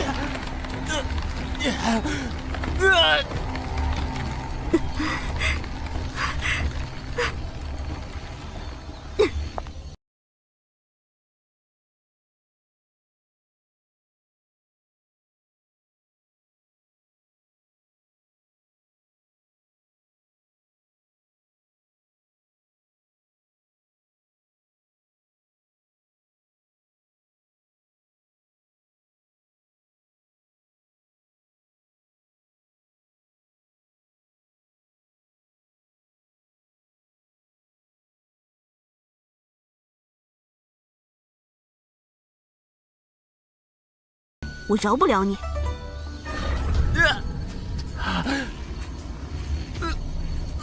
冥界封锁魔力出，傲骨刃刺苦寒来，任尔东西南北风，千消万息神明灵。加油啊，儿子！虽然这是你我第一次以这种方式相见，我却从你身上看到了我年少时的倔强。本尊，爹会陪着你走下去的。2天后。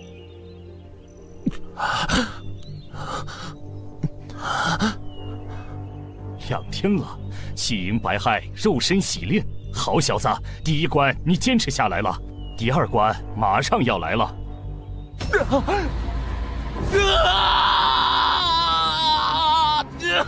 来了，第2关心魔劫，由于丹田经络极其厚重，压力极大，气冲百骸之后，会在一瞬间从炼气到重击，乃至结成金丹。期间心魔乱象丛生，会远超过常人修士。若是意志不够坚定，就会神志溃散。加油啊，孩子！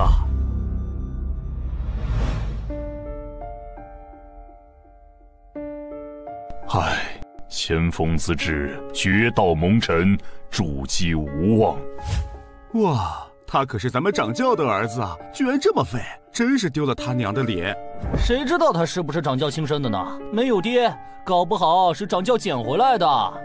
小声点，要是他再废，也比你强，有个好娘啊。就算主机无望，他也可以在道宗横着走呢。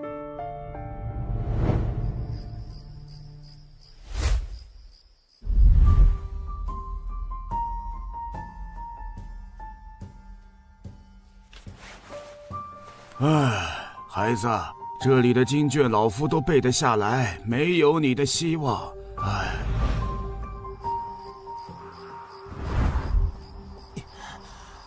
呀！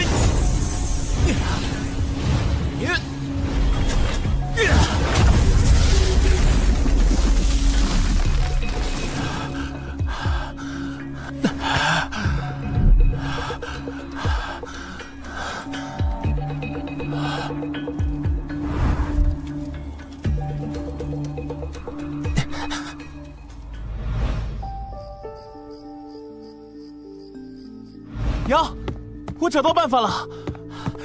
风儿，你近日都在干些什么？娘，他们不是说我的丹田和经络存不下多少气吗？但是，我只要将唯一的一点气聚集起来，威力超级强大。风儿，你别急，此法只能出战，不能持久。临阵对敌，若是一击不中，便是绝境。你放心，娘也在替你想办法。啊！如果不坚持下去，怎么知道前面是什么？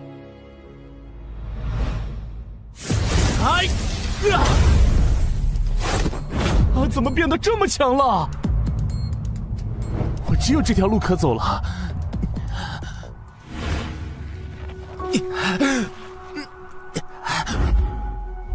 区区小技，只要躲过第一击，你便是砧板上的鱼。只有这条路可走了，没有其他希望了。继续修炼，能多储存一些气就多储存一些。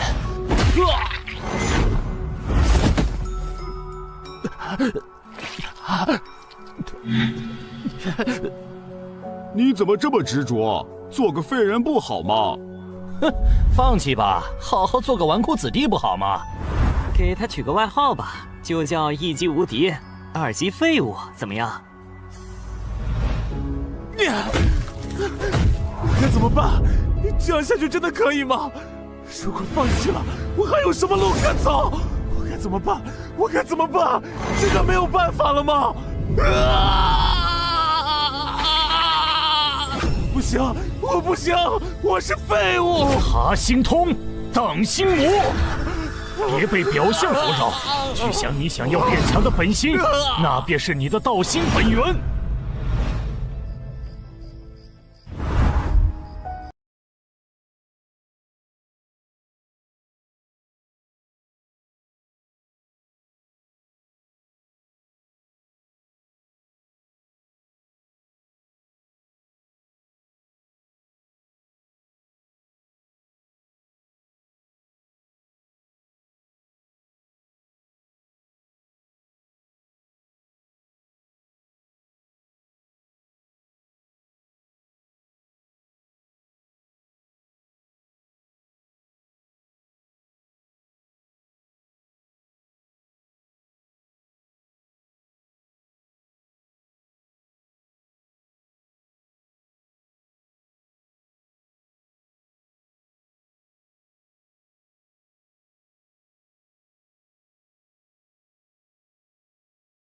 强呢？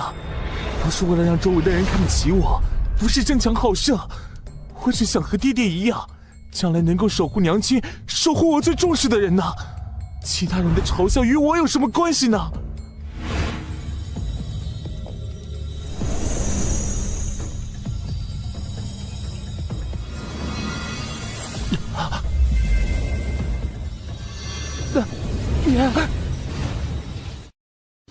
聚气成液，筑基；凝精化固，金丹乃成。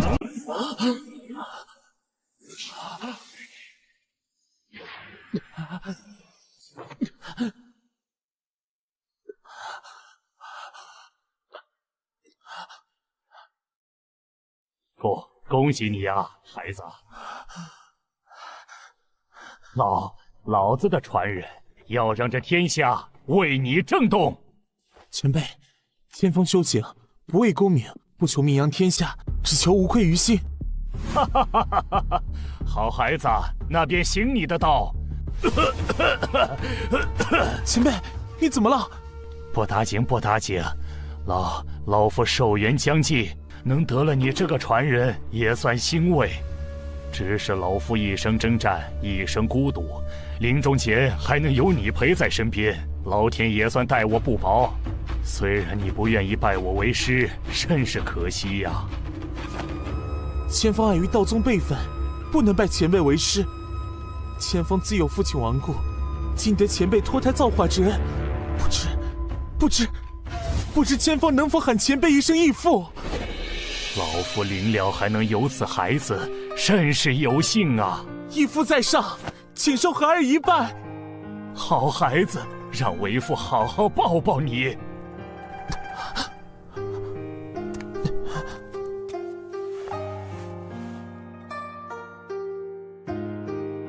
没想到啊，居然是以这种方式和儿子相处，但是这感觉真好。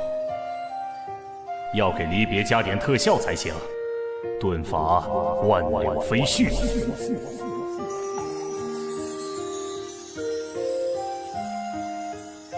义父，别了，我儿，替为父好好看遍这个世界。义父。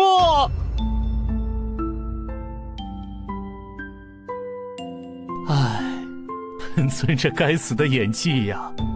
接下来该给孩子一个完美的收尾了。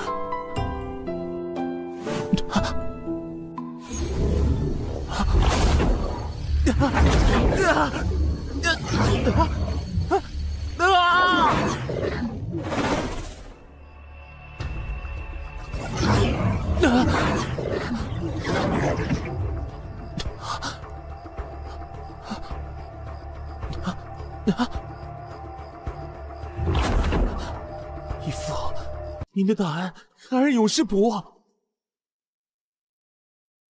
止！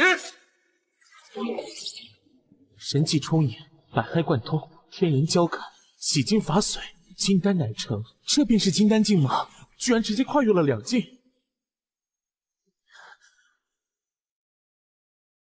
起！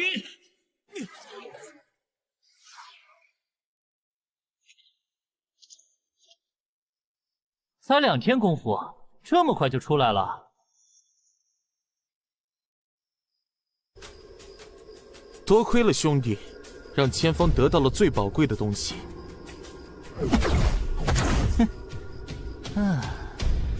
哦，金丹，你居然结成了金丹！难怪你会说宝贵，这真是捡了大漏了。你到底是有什么奇遇呀？本少可真是没有白等啊！眼里只有境界和实力的你，是不会理解我视为最宝贵的东西是什么的。强者为王，不就是这个世界的真理吗？现在的你才配和我一战。你小心了，我刚刚掌握的这份力量，自己还不熟悉。别以为你那废体初入金丹就可以打赢本少，越级打怪什么的不是天才的基本配置吗？本少才是真正的天选之子啊！混元到底，强入化神。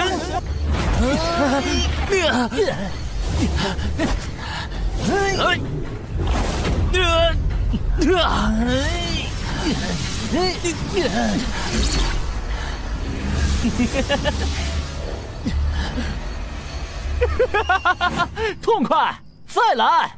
来！通过让体验释放极限的战斗，就能让他更好地控制自己的力量，避免今后力量失控造成不可挽回的事情。你就尽情感悟吧，儿子。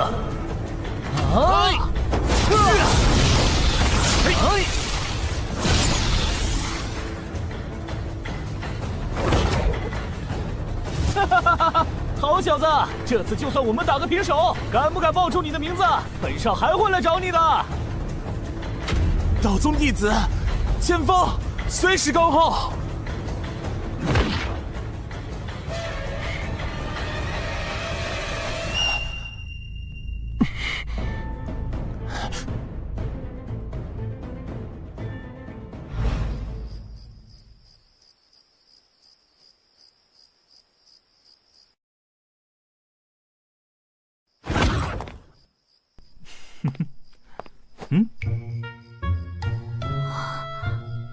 搞定。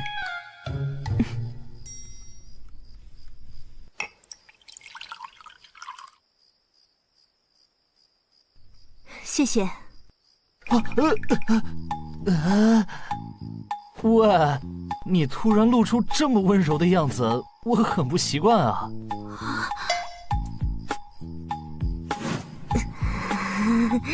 喂，为了感谢你，人家低声下气的跟你道歉，已经很羞耻了。你还要取笑我，想挨揍吗？这才像你嘛，天下第一男人婆千帆雪的风格。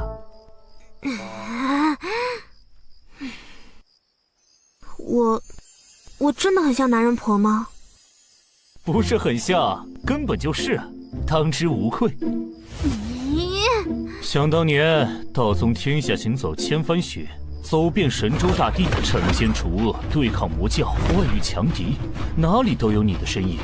那份不输男儿的气概，不惧生死的勇敢，说话直来直去，一根肠子通到底。无边墙上一声吼，震退10万虎狼兵，当得起豪杰2字。倒是现在的你，怎么扭扭捏捏，话里有话，弯弯绕绕的，像个女人一样，我还真有点不适应啊。喂，你干什么？一言不合就动刀动枪的。我本来就是个女人啊！你这个混蛋！嘿嘿嘿，你这么大声，就不怕整个道宗都听到？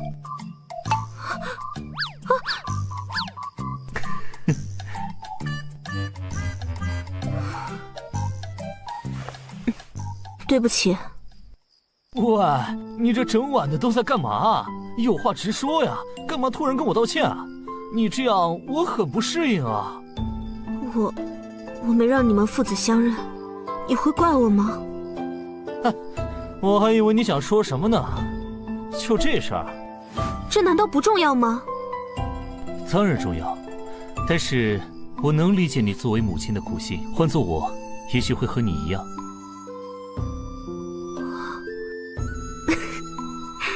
真像你的风格。喂，我什么风格啊？这么多年了，我还不知道我在你眼里是什么风格呢？说我听听。有眼无珠，神经大条的笨蛋。啊！不过，是个真男人。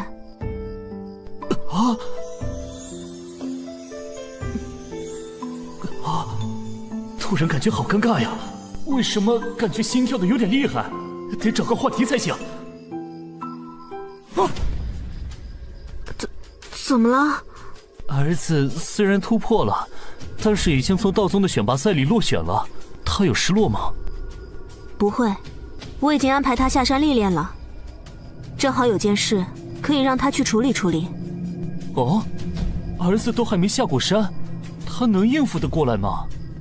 魔宗叶焕焕的女儿离开了斋天阁，大闹河间道的名剑山庄。反贪！你说什么？你干嘛啊？一惊一乍的。儿子呢？快让他回来！已经让他下山了。魔，摘天阁叶幻幻，那可是狡猾的像只狐狸。我怕儿子会吃亏，你不担心吗？儿子现在能够打平越两境的对手，有能力自保，死不了。就算吃亏了，也算是见识江湖的尔虞我诈，我不担心。倒是你紧张什么？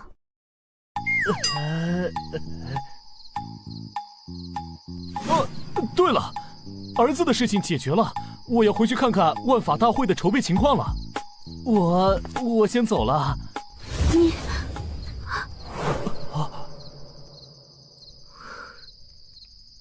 快滚吧！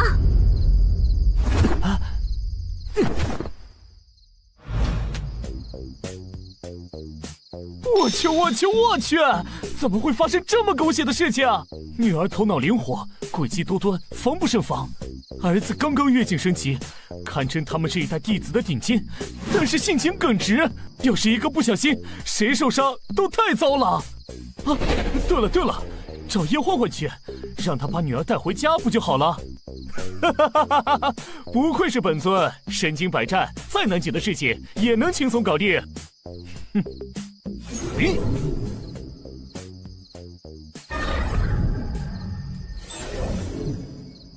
叶幻幻，快给本尊出来！啊，这才多久啊？圣尊又来找宗祖调情了。嘘，低调点，这是秘密。唉，刚走一个小魔星，又来一个大煞星。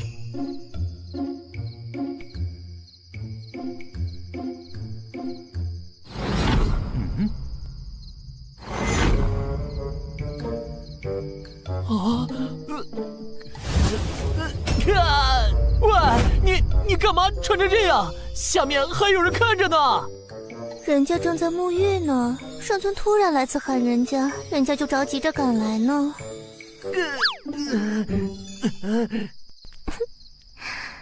这才分别几日，圣尊怎么又来找人家了？快进去，先把衣服换好再说话。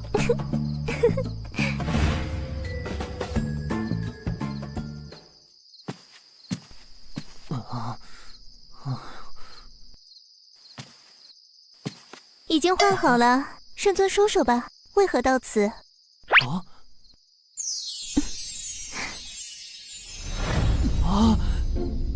以你这狡猾的智慧，怎会猜不到？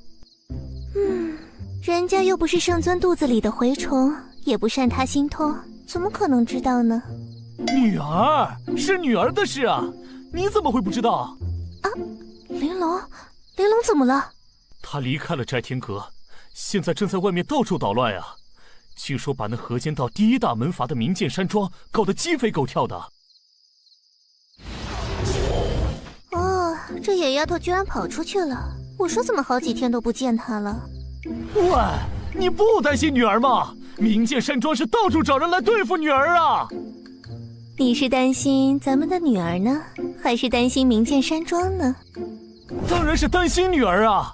明剑山庄已经把求援令发到了道宗，千帆雪已经派人下山去了。道宗派了谁出马呀？要是没点厉害的本事，碰上玲珑恐怕也会倒大霉呢。到时候我还真想看看千帆雪会是什么表情呢。他派了我和他的儿子。这真是太有意思了！喂，你还笑？要是他们俩打起来，谁受伤了都不好。千峰他不是无法筑基吗？千帆雪怎么敢派他下山的？因为我……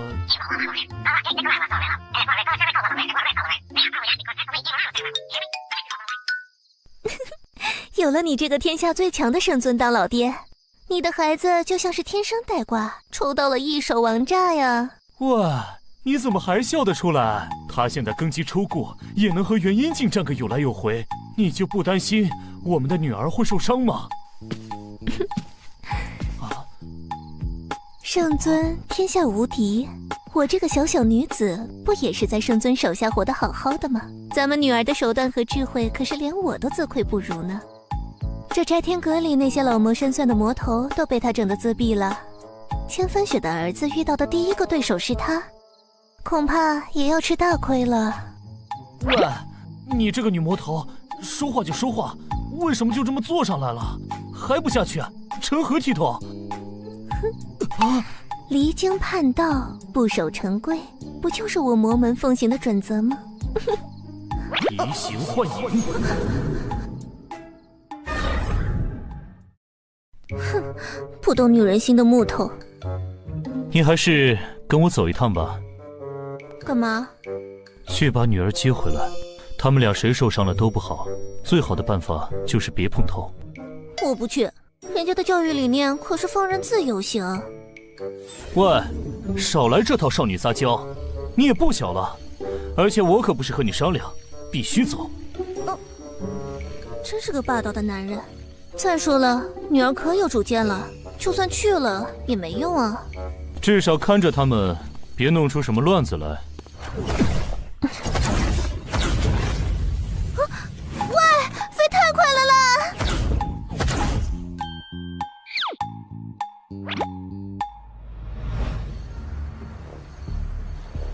到了。天剑山庄是江南一带根源深厚的修真世家，可以追溯到400年前五龙争珠的时候，一直保持中立，对外也非常低调。我们至今也没有探明他们的底细，他们背后的势力还未出手，便求助道宗等派前来援助，背后也有不少疑点。啊，我们快去！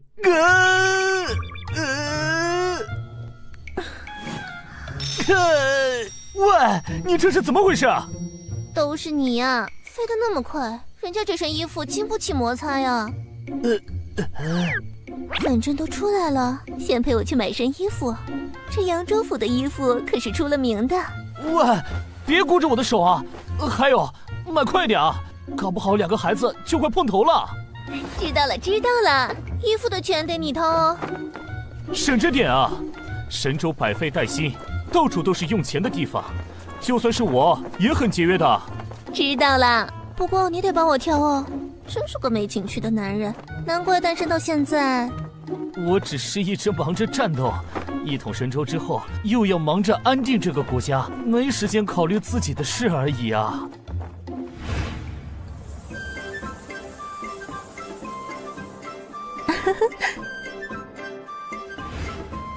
你挑好了没啊？别忘了我们此行的目的啊！女人挑衣服当然得花点心思啦。这件怎么样？穿什么都行，挑好了就快走。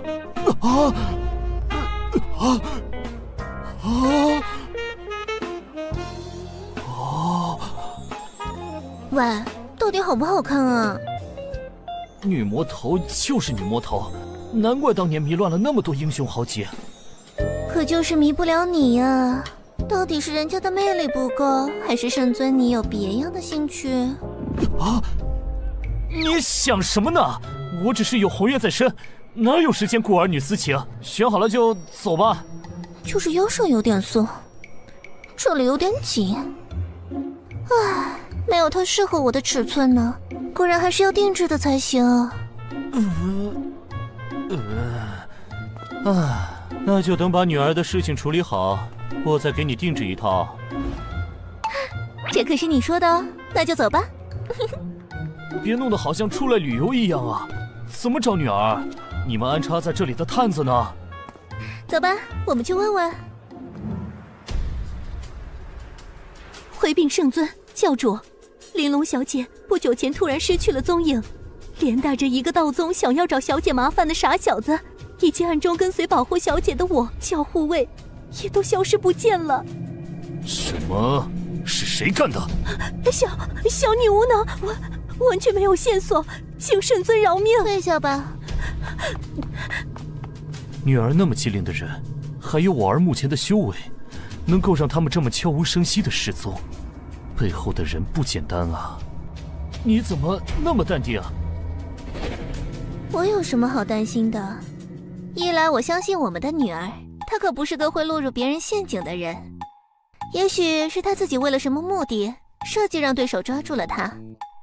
二来嘛，这不是有你这个天下无敌的圣尊吗？找人这点小事还不是手到擒来？对啊，突然当了父亲，紧张的差点道心不稳，真是关心则乱啊！看我的，我马上找六感全开，全知法界。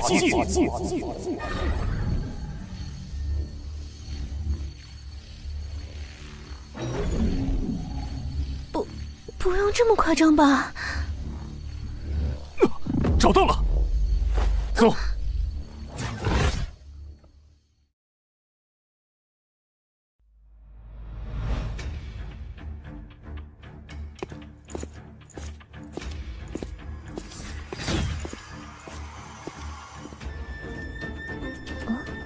人在哪儿呢？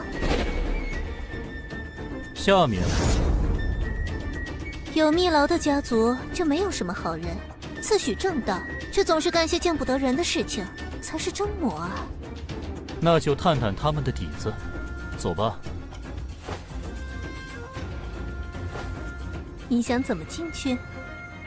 当然是直接从这里下去。玉清奇法，万物流透。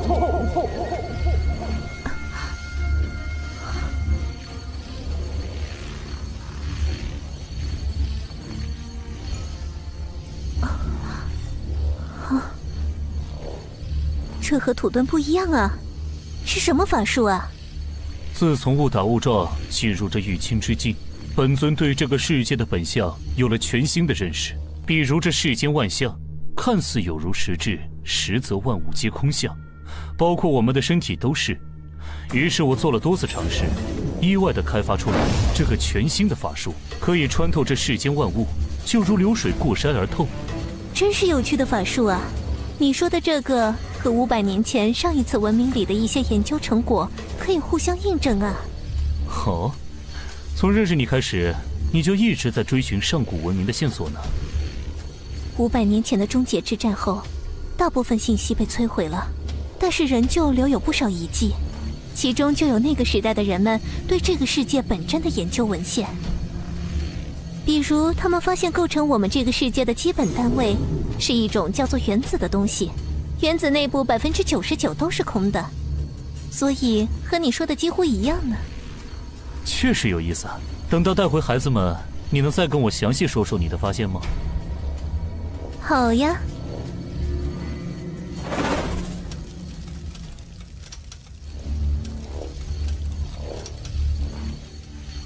喂，这就是你所谓的计策吗？现在被关在这个死牢里面，不就任人宰割了吗？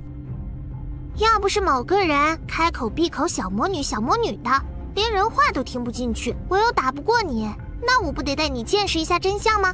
现在信了吧，这天剑山庄的真面目。对不起。你好傻哦，道宗怎么派了你这么傻的弟子下山？喂，你还有心情笑？我们现在被困在这里，就算知道了真相又怎么样？那现在你愿意跟我合作了吗？就算我愿意，又能怎么样啊？这东西是个厉害的法器，我能分金断铁，但是却始终挣脱不开。你看好了。哇，这是什么情况？我还以为他们会剑拔弩张，风儿性情耿直，居然会心甘情愿地向玲珑道歉。玲珑的修为在这一辈当中也许不是最厉害的，但是要说操控人心的手段，恐怕就大部分老江湖都不是对手。这简直就是一个小号的你嘛！怎么不好吗？做对手确实不怎么好呢，不过要是做朋友或者女儿，确实是极好的，至少不会让人担惊受怕。这样也不太好呢，太让人放心了，不就让别人少了牵挂？你看好了。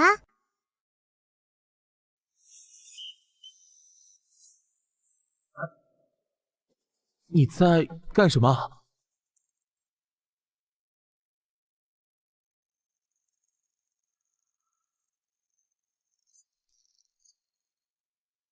这是什么？是金虫，我从不老虫头那里抢来的。不老虫头？他可是维护一方的大魔头，你怎么？搞定。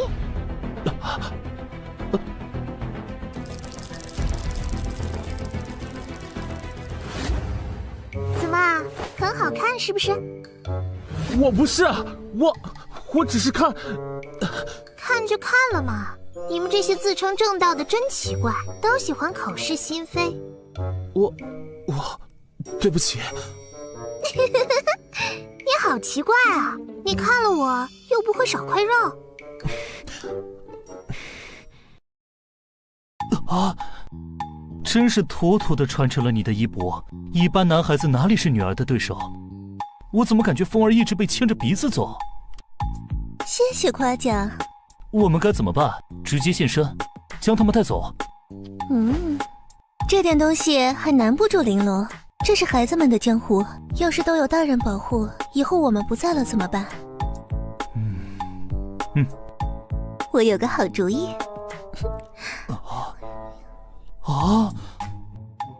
真有你的，那就这么办吧。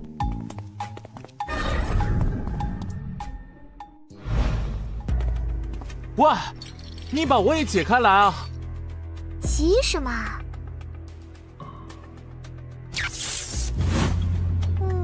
他们在门上施加了雷电结界。切，这些偷鸡摸狗的家伙们都喜欢搞这些玩意儿，一点新意都没有。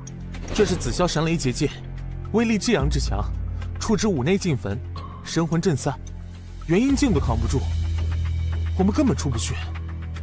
你懂得还挺多的嘛。我曾经毫无修为，于是便读道宗典籍寻求出路，其中阵法一门也颇有研究。你读书读傻了吧？这种破阵怎么可能拦得住人？捂好耳朵哦。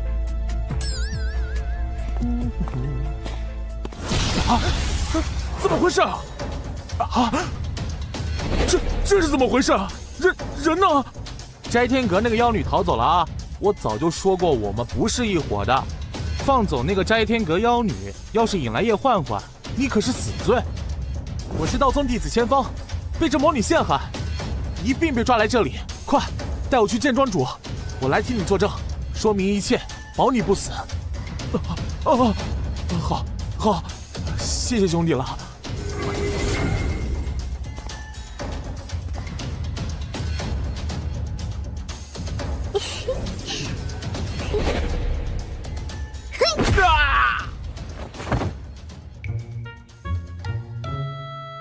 轻松搞定，我就说吧，这玩意儿哪里能困住人？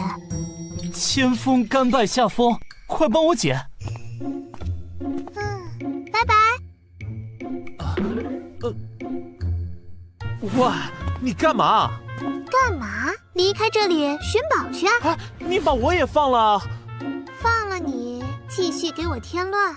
你们这些正道中人，不是比我们魔门还要狡诈，就是一根筋尽添乱。人家明明告诉你，这天剑山庄偷偷抓人是要炼丹，你偏不信。对不起。切，你这种刚出山门、初入社会的乖宝宝，没想到的事情多了去了。是我天真了，我没想到天剑山庄自诩名门正派，竟然会做出此等勾当。只要你答应我，接下来一切都听我的，我就放了你，怎么样？只要不违背江湖信义，我都听你的。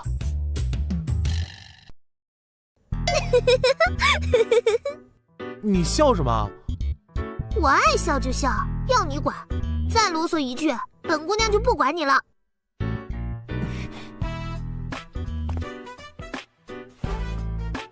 真听话，这才是好玩具，乖。别靠那么近啊！别摸我头。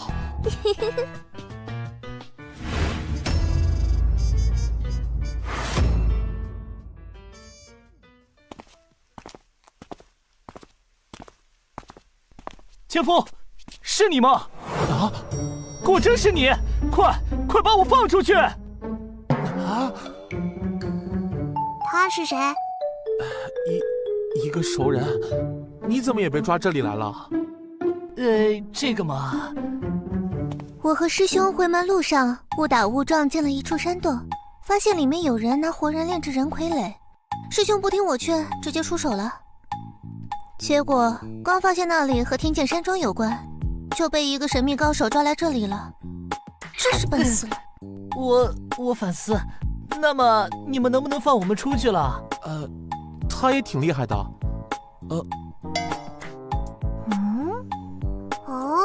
这么巧的吗？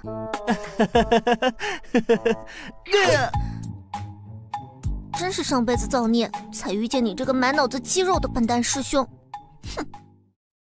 妹妹，你把我们放了，我们都听你的。这天剑山庄高手如云，多一个帮手也是好的嘛。好吧，不过先说好了，要是找到宝贝，不许跟我抢哦。成交。你们等我一会儿，我拿下我的包包。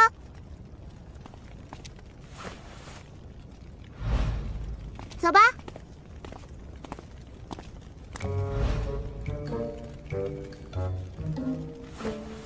喂，你到前面去探探路。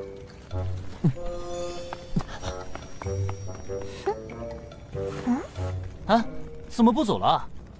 老妈、老爸，你们来这里干什么？啊！我不是，我没有，你认错人了。别装了，玲珑早就识破了。哎，你怎么发现的？上次见到你的时候，我就在你身上撒了这个子母春伞呀。你看，这虫子扑腾扑腾的，就是嗅到了你身上的味道。更何况进来的时候我就观察过，隔壁是一个中年大叔，根本不是两个人。老妈，爹是用了什么法术进来的？回去告诉你。那么你们是来抓我回去的，还是来陪我玩的？玩？你到这么危险的地方，居然是为了玩？你知不知道这很危险？是。唉，这天阁他没有同龄的玩伴，所以他总会自己找乐子，比如找些刺激有趣的事情做做。不寻根究底，绝不罢休。与其说他爱玩，倒不如说如果没找点东西玩，他也不知道自己该干些什么。这孩子自小被叶欢欢放养，也没什么同龄的朋友，孤单一人想找人玩，一定很寂寞吧？爹当然是来陪你玩的了。好啊好啊，可不能告诉那个傻小子哦，他可是无敌玩具哦。这小子遇上了这丫头，被吃得死死的，也不知道是福是祸。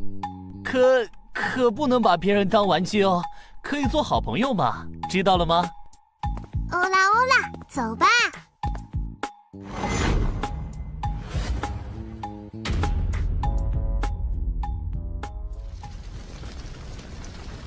着火了！快来人啊！快灭火！快来灭火！快点，这边！这边！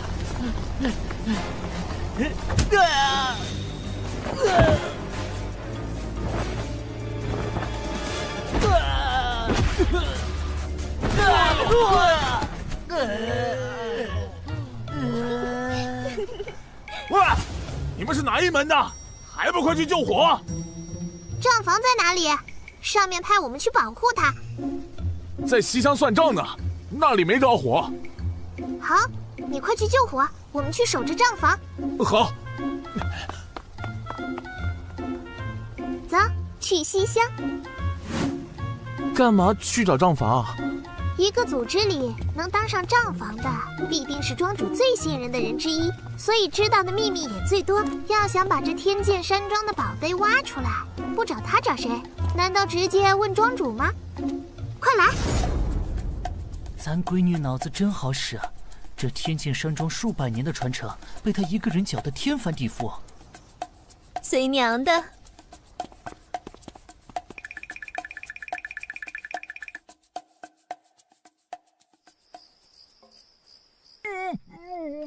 大规模的人口买卖做成活人试丹之用，难怪天剑山庄的丹药品性冠绝江湖，还出了如此多的高手。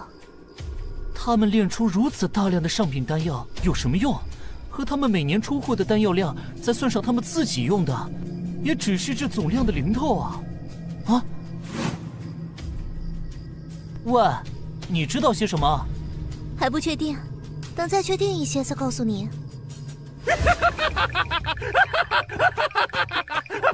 住手啊！我真的不知道庄主的密室在哪里啊！我只是个管账的。喂，你来，酸爽加倍。这，你可是答应过人家的哦，男子汉大丈夫，言而有信。